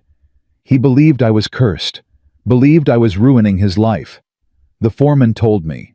And Grant, I spent 2 years grieving a man who'd already abandoned me in his heart. Grant's expression was anguished. Ruth. I didn't kill him, but I can't prove I didn't. And tomorrow, they're going to hang me anyway because this town needs someone to blame, and I'm easy to sacrifice. No, I won't let them. You can't stop it. You can't save me this time. Grant's grip tightened on the bars until his knuckles went white. Then I'll testify. I'll tell them you're innocent. You'll what? Tell them you've known me 4 months. That won't convince anyone. Grant, you have to accept. No. His voice broke. I don't accept. I won't. Ruth, you're the first person since Anna died who made me remember what living feels like. You walk into my life broken and desperate, and you somehow fix me. You make me better. You make me brave. And I ain't losing that. I ain't losing you. Ruth's vision blurred. You might not have a choice. There's always a choice. Always. Grant pulled something from his pocket. I brought this, in case I never get another chance. He slipped it through the bars. A ring. Simple gold worn smooth. It was Anna's, Grant said quietly. I should have given it to you at the wedding. Should have, his voice cracked. Should have made you my wife before they took you. Ruth held the ring, felt its weight. Grant, I can't. You can. Please. Even if tomorrow, even if the worst happens, I need you to wear it. I need you to know you were loved. Really loved. Not by a man who planned to leave. By a man who would burn down the world to keep you safe. Ruth slipped the ring on her finger. It fit perfectly. Where you go, I go, Grant whispered. Remember, that's the promise. And if tomorrow goes wrong, then I'll follow you. Somehow. Because a life without you ain't a life I want. Don't say that. Don't grant you have to live. For Hope. She needs you. She needs her mother more. They stood there, hands touching through iron bars, two people who'd found each other too late and loved each other too much. I'm not giving up, Grant said fiercely. I'm going to find a way to save you. I'm going to— Just love me, Ruth interrupted. That's enough. Just love me even if it's only for tonight. That's all I need. Grant pulled her as close as the bars allowed, kissed her through the gaps, held her like he could keep her safe through sheer determination. I love you, he said against her hair. I love you, Ruth Winslow, and tomorrow I'm going to prove it. Morning came too soon. Ruth was led to the courthouse in chains, flanked by marshals. The streets of Coppertown were packed, people pushing, shouting, calling for her death. She kept her head up, kept walking, kept breathing. The courtroom was standing room only. Ruth saw Grant in the front row, his face a mask of barely controlled rage. Saw Fletcher smirking. Saw the three witnesses who would testify against her, all minors, all loyal to Fletcher, all willing to lie. The judge, an elderly man named Harrison, banged his gavel. Order. This court is now in session. The prosecutor stood, a thin man with ambitious eyes. Your Honor, the territory calls Fletcher Davis to the stand. Fletcher swore, his oath settled into his seat. Mr. Davis, please tell the court what you witnessed on the day of the mine collapse. I saw Mrs. Winslow near the support beams in Tunnel 4. Saw her touching something. When I called out, she ran. Lie. Ruth wanted to scream it, but she stayed quiet. And did you see what she did? She loosened the support bolts. I'm certain of it. Those beams were inspected that morning, were solid. But after she left, they failed. 6 men died. The courtroom erupted. Judge Harrison banged his gavel. Ruth's lawyer, a young man appointed by the court, clearly terrified, stood. Objection. Speculation. Overruled. The witness is testifying to what he saw. The pattern continued. 3 witnesses, all claiming they saw Ruth near the beams. All claiming she looked guilty, suspicious, like she knew exactly what she was doing. All of them lying, all of them convincing. Ruth's lawyer tried. He cross-examined weakly, poked gentle holes in their testimony. But he was outmatched, overwhelmed, defeated before he started. Then the prosecutor rested. Ruth's lawyer called his only witness, Grant. Grant took the stand, his eyes never leaving Ruth's face. State your name for the record. Grant McCoy. Mr. McCoy, how do you know the defendant? She's the woman I was going to marry, the woman I love, the woman I know is innocent. And how long have you known her? 4 months. 4 months. The prosecutor smiled. And in those 4 months, did Mrs. Winslow ever mention her husband's death? Yes. Did she ever express guilt? She felt guilty for surviving. But that ain't the same as being guilty of murder. Did she ever tell you about being at the mine the day before the collapse? Grant hesitated. Yes. She said she got lost looking for Thomas. Lost. In a mine where she'd visited dozens of times. The prosecutor turned to the jury. Or perhaps she knew exactly where she was going, exactly what she was doing. That's not— Grant started. Thank you, Mr. McCoy. No further questions. Grant looked at Ruth, his expression desperate. I'm sorry, he mouthed. Ruth shook her head. It wasn't his fault. Nothing was his fault. The prosecutor stood for closing arguments. Ladies and gentlemen, the evidence is clear. Ruth Winslow, a woman known to be cursed, a woman whose husband was planning to leave her, took matters into her own hands. She sabotaged those beams. She killed 6 men. And now she must pay. Ruth's lawyer stood, stammered through a weak defense, sat down defeated. The jury deliberated for 20 minutes. Guilty. The word fell like an axe. Ruth heard Grant shout, heard him try to rush the bench, heard the marshals restraining him. Judge Harrison banged his gavel. Ruth Winslow, you have been found guilty of murder. I hereby sentence you to death by hanging, sentence to be carried out at dawn tomorrow. Tomorrow. Not even time to breathe, to think, to say goodbye. Ruth was dragged from the courtroom. The last thing she saw was Grant's face twisted with anguish and rage as he fought against the men holding him back. Then, darkness. Then a cell. Then the terrible realization that she had less than 12 hours to live. Night fell, and Ruth sat in her cell. Anna's ring on her finger, Hope's face in her mind, Grant's love in her heart. She'd survived so much. The road, the cold, the judgment, the fear. But she couldn't survive this. Tomorrow at dawn, Ruth Winslow would hang for a crime she didn't commit. And there was nothing anyone could do to stop it. Ruth didn't sleep. She sat on the cot, Anna's ring catching what little moonlight filtered through the barred window, and tried to memorize everything good she'd ever felt. Grant's hands teaching her to plane wood. Hope's laugh when she discovered her own toes. The smell of bread baking. The weight of being chosen. She wanted those memories to be the last things in her mind when the rope tightened. Footsteps approached near midnight. Ruth didn't look up. Probably the marshal checking to make sure she hadn't found some way to cheat the noose. Ruth! Her head snapped up. Grant stood outside her cell, but he wasn't alone. Sheriff Briggs was with him, keys in hand, and behind them Martha Doyle, Mrs. Mitchell, and someone Ruth didn't recognize. A thin man with ink-stained fingers and nervous eyes. What are you? Grant's expression was fierce, desperate, alive. We're getting you out. Grant, you can't. If you help me escape, they'll hunt us both. We're not escaping, Sheriff Briggs interrupted. He unlocked the cell door, pulled it open. We're proving you're innocent. But we got maybe 6 hours before dawn, so we need you to move fast and talk faster. Ruth stumbled out of the cell, her legs unsteady. I don't understand. The thin man stepped forward, clutching papers against his chest. I'm William Porter.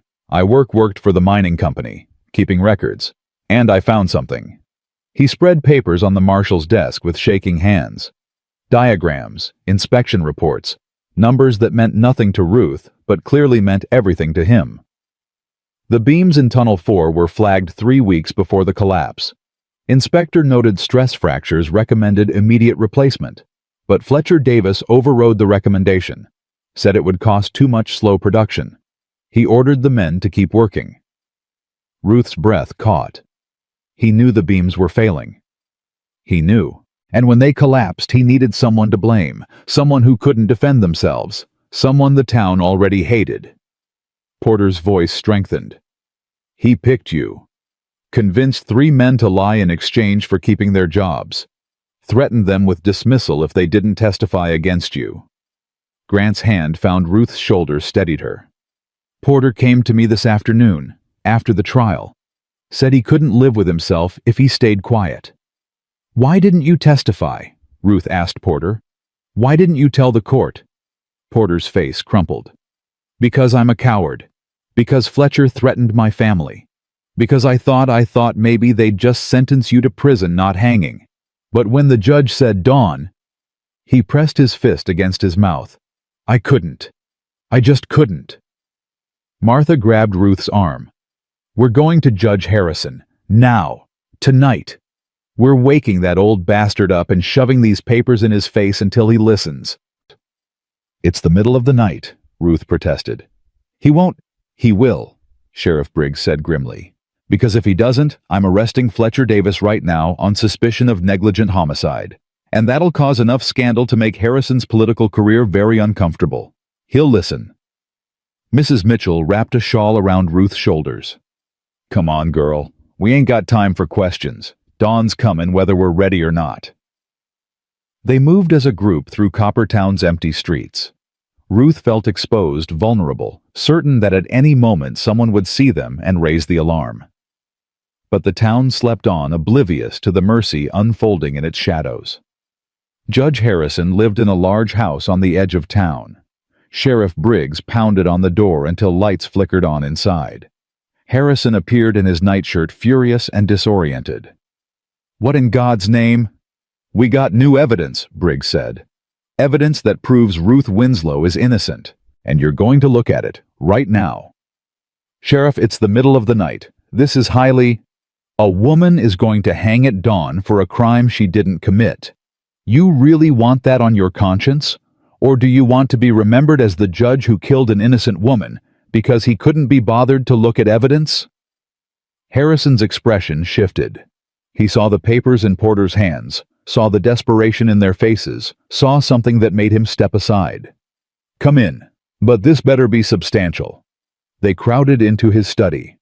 Porter spread the documents across Harrison's desk, explained everything with growing confidence. The inspection reports, the ignored warnings, Fletcher's cover-up. Harrison read in silence, his face growing darker with each page. "These are certified mining company documents," he finally said. "Signed by company inspectors." "Yes, sir." "And you're willing to testify to their authenticity?" Porter swallowed hard. "Yes, sir. Even if it costs me my job, even if Fletcher comes after me. I'm willing." Harrison looked at Ruth. "Mrs. Winslow, did you tamper with those support beams?" "No, sir. I swear on my daughter's life I didn't." "Did you even know they were compromised?" "I didn't know anything about mining. I was just trying to find my husband." Harrison leaned back in his chair, closed his eyes briefly. "If I overturn this verdict, Fletcher Davis will be ruined. The mining company will face lawsuits. Coppertown's economy depends on that mine. This will cause chaos." "Justice usually does," Martha said sharply. "But that don't make it wrong." Harrison opened his eyes, looked at each of them in turn. "You realize if I do this, I'm making powerful enemies. The mining company will see that I never get appointed to territorial judge. Fletcher has connections. This could destroy my career." "Then maybe your career ain't worth keeping," Grant said. "If it costs an innocent woman's life." The words hung in the air. Harrison stared at Grant for a long moment. "You love her, this woman, more than my own life. Enough to throw away everything you've built." "Already tried to. She wouldn't let me. But yes, 1,000 times yes." Harrison stood slowly. "I had a daughter once. She died young, fever. But before she died, she made me promise something. Made me promise I'd always do the right thing even when it was hard, even when it cost me." He gathered the papers. "I'll issue an emergency stay of execution at dawn, and I'll order Fletcher Davis arrested for obstruction of justice and negligent homicide.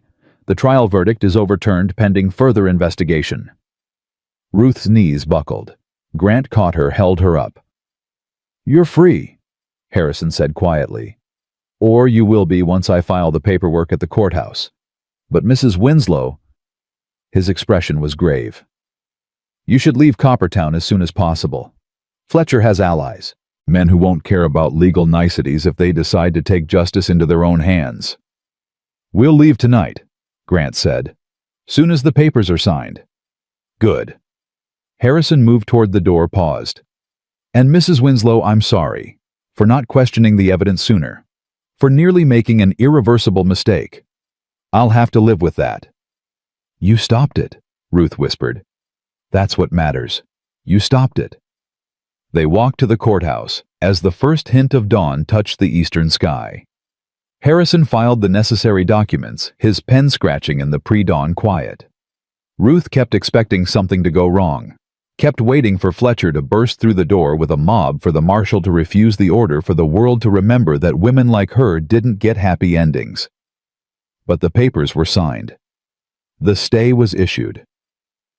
And when Harrison handed Ruth the official release document, his expression was almost gentle. "Go, before anyone realizes what's happened. And Mrs. Winslow, don't come back to Coppertown. There's nothing for you here but bad memories." "No argument from me, Your Honor." Outside, the sky was lightening. Ruth stood in the street, breathing free air, feeling the weight of the noose that would never tighten. Grant wrapped his arms around her from behind his face, pressed against her hair. "You're alive. God, Ruth, you're alive. She turned in his embrace, saw tears tracking down his face. You saved me. We saved each other. That's what we do. Sheriff Briggs cleared his throat. Hate to interrupt, but y'all need to ride. Fletcher will hear about this soon as the town wakes up, and he ain't gonna accept it quietly. What about you? Ruth asked. Won't he come after you too? Briggs smiled grimly. Let him try. I'm the law in this town. And now I got enough evidence to keep him in jail long enough to cool his temper. He tipped his hat. Go on now. Get back to that baby of yours. She needs her mother. Martha hugged Ruth hard. You're tougher than iron, girl. Don't ever forget that. Mrs. Mitchell pressed a bundle into Ruth's hands. Food for the journey, and a letter of reference in case you need work somewhere new, though I suspect Mr. McCoy won't be letting you work much anymore. She works if she wants to, Grant interjected. I ain't marrying her to cage her. You're not married yet, Ruth pointed out. Then we fix that today, soon as we're far enough from Coppertown that they can't drag you back. Porter stepped forward last, his thin face nervous but determined. Mrs. Winslow, I'm sorry I didn't speak up sooner. I was afraid.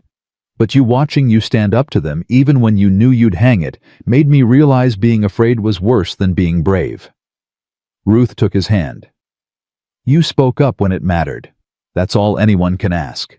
They rode out of Coppertown as the sun broke over the mountains, painting everything gold and new. Ruth sat in front of Grant on his horse, his arms secure around her, and let herself believe, finally, really believe that she might actually survive this. They rode hard for 2 hours before Grant finally slowed the horse near a creek. We should rest. Water the horse. Make sure no one's following. Ruth slid down her legs, trembling. The adrenaline that had carried her through the night was fading, leaving exhaustion in its wake. Grant dismounted, checked the trail behind them. Satisfied they were alone, he turned to Ruth. You need to eat, sleep. You've been through... Ruth grabbed his shirt, pulled him down, kissed him hard. Kissed him like she was still proving she was alive, still tasting freedom, still shocked that she got to keep breathing. When they finally broke apart, Grant's eyes were wet. I thought I lost you. When that verdict came down, I thought... I know, I thought the same thing. Ruth, I can't. His voice broke. I can't go through that again. Can't watch you almost die. Can't stand at your grave wondering what I could have done different. Then don't let me go, ever. Just hold on, and don't let go. That's the plan. That's always been the plan. They held each other by the creek, two people who'd walked through hell and somehow found their way back to each other. We should keep moving, Ruth finally said.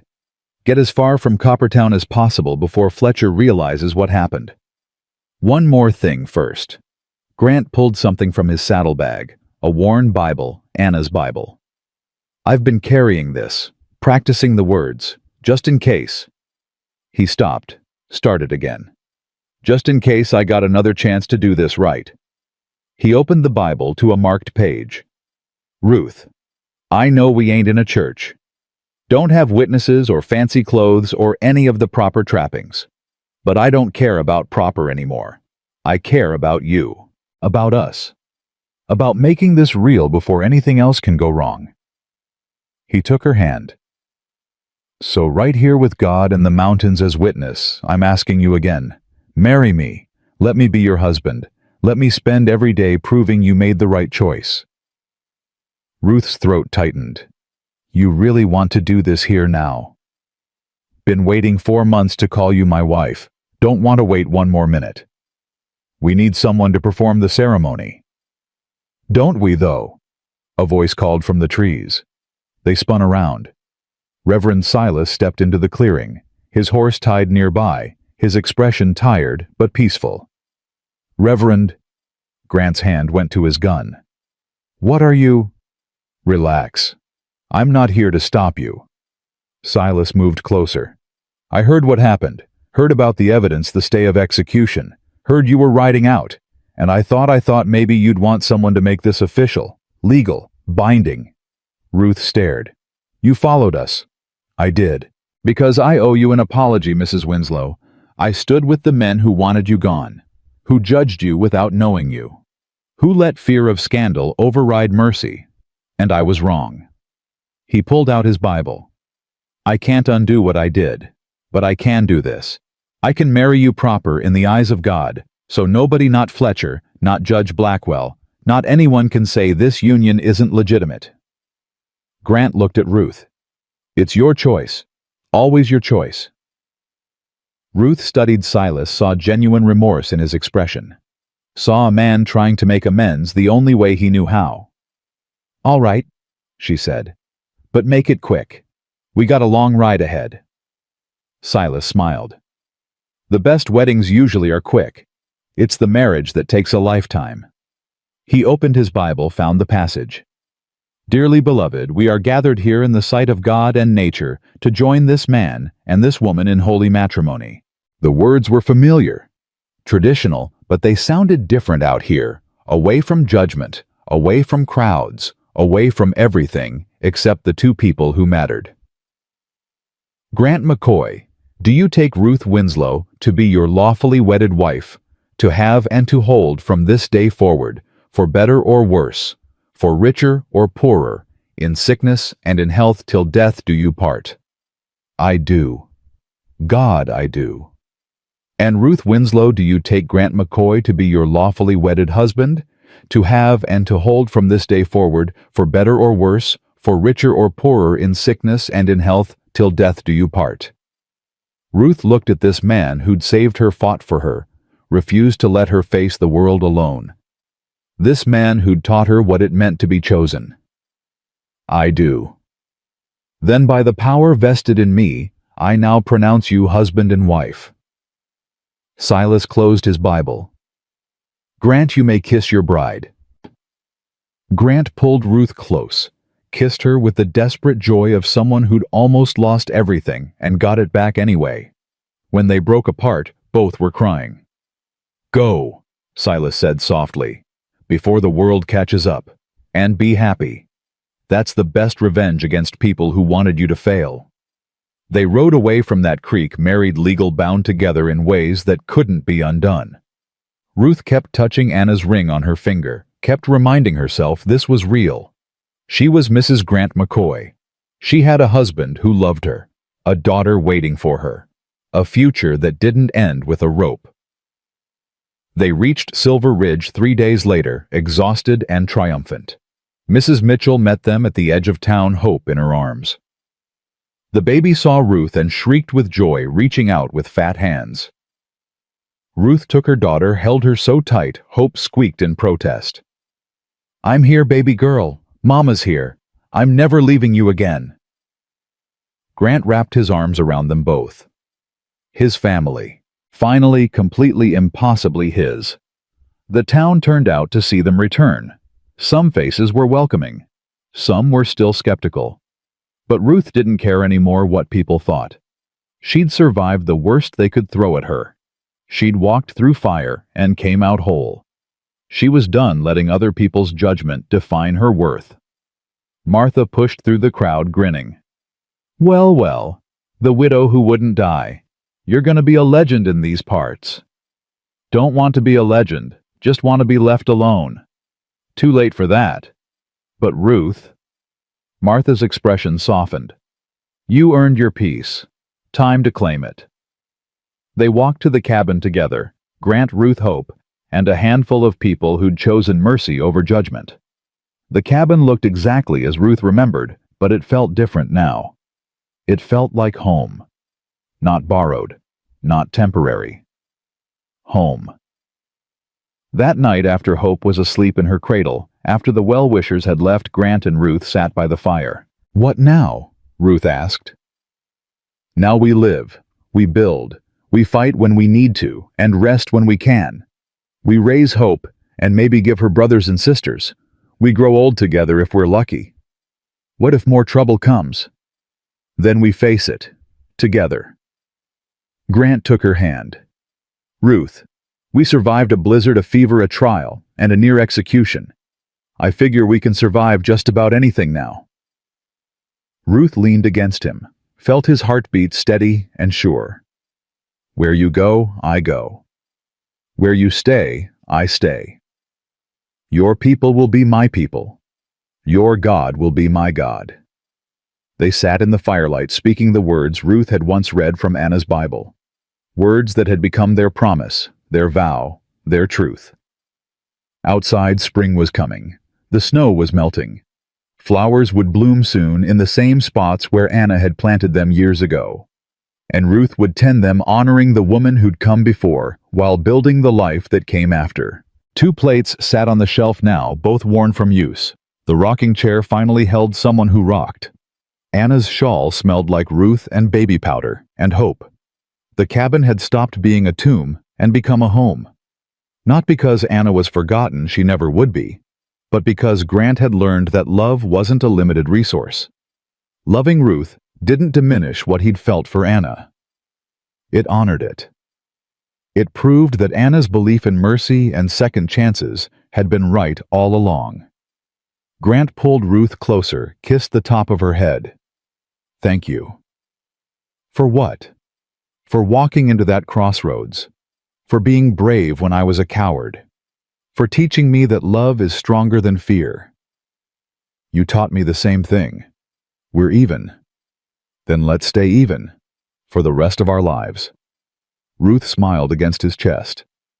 Deal.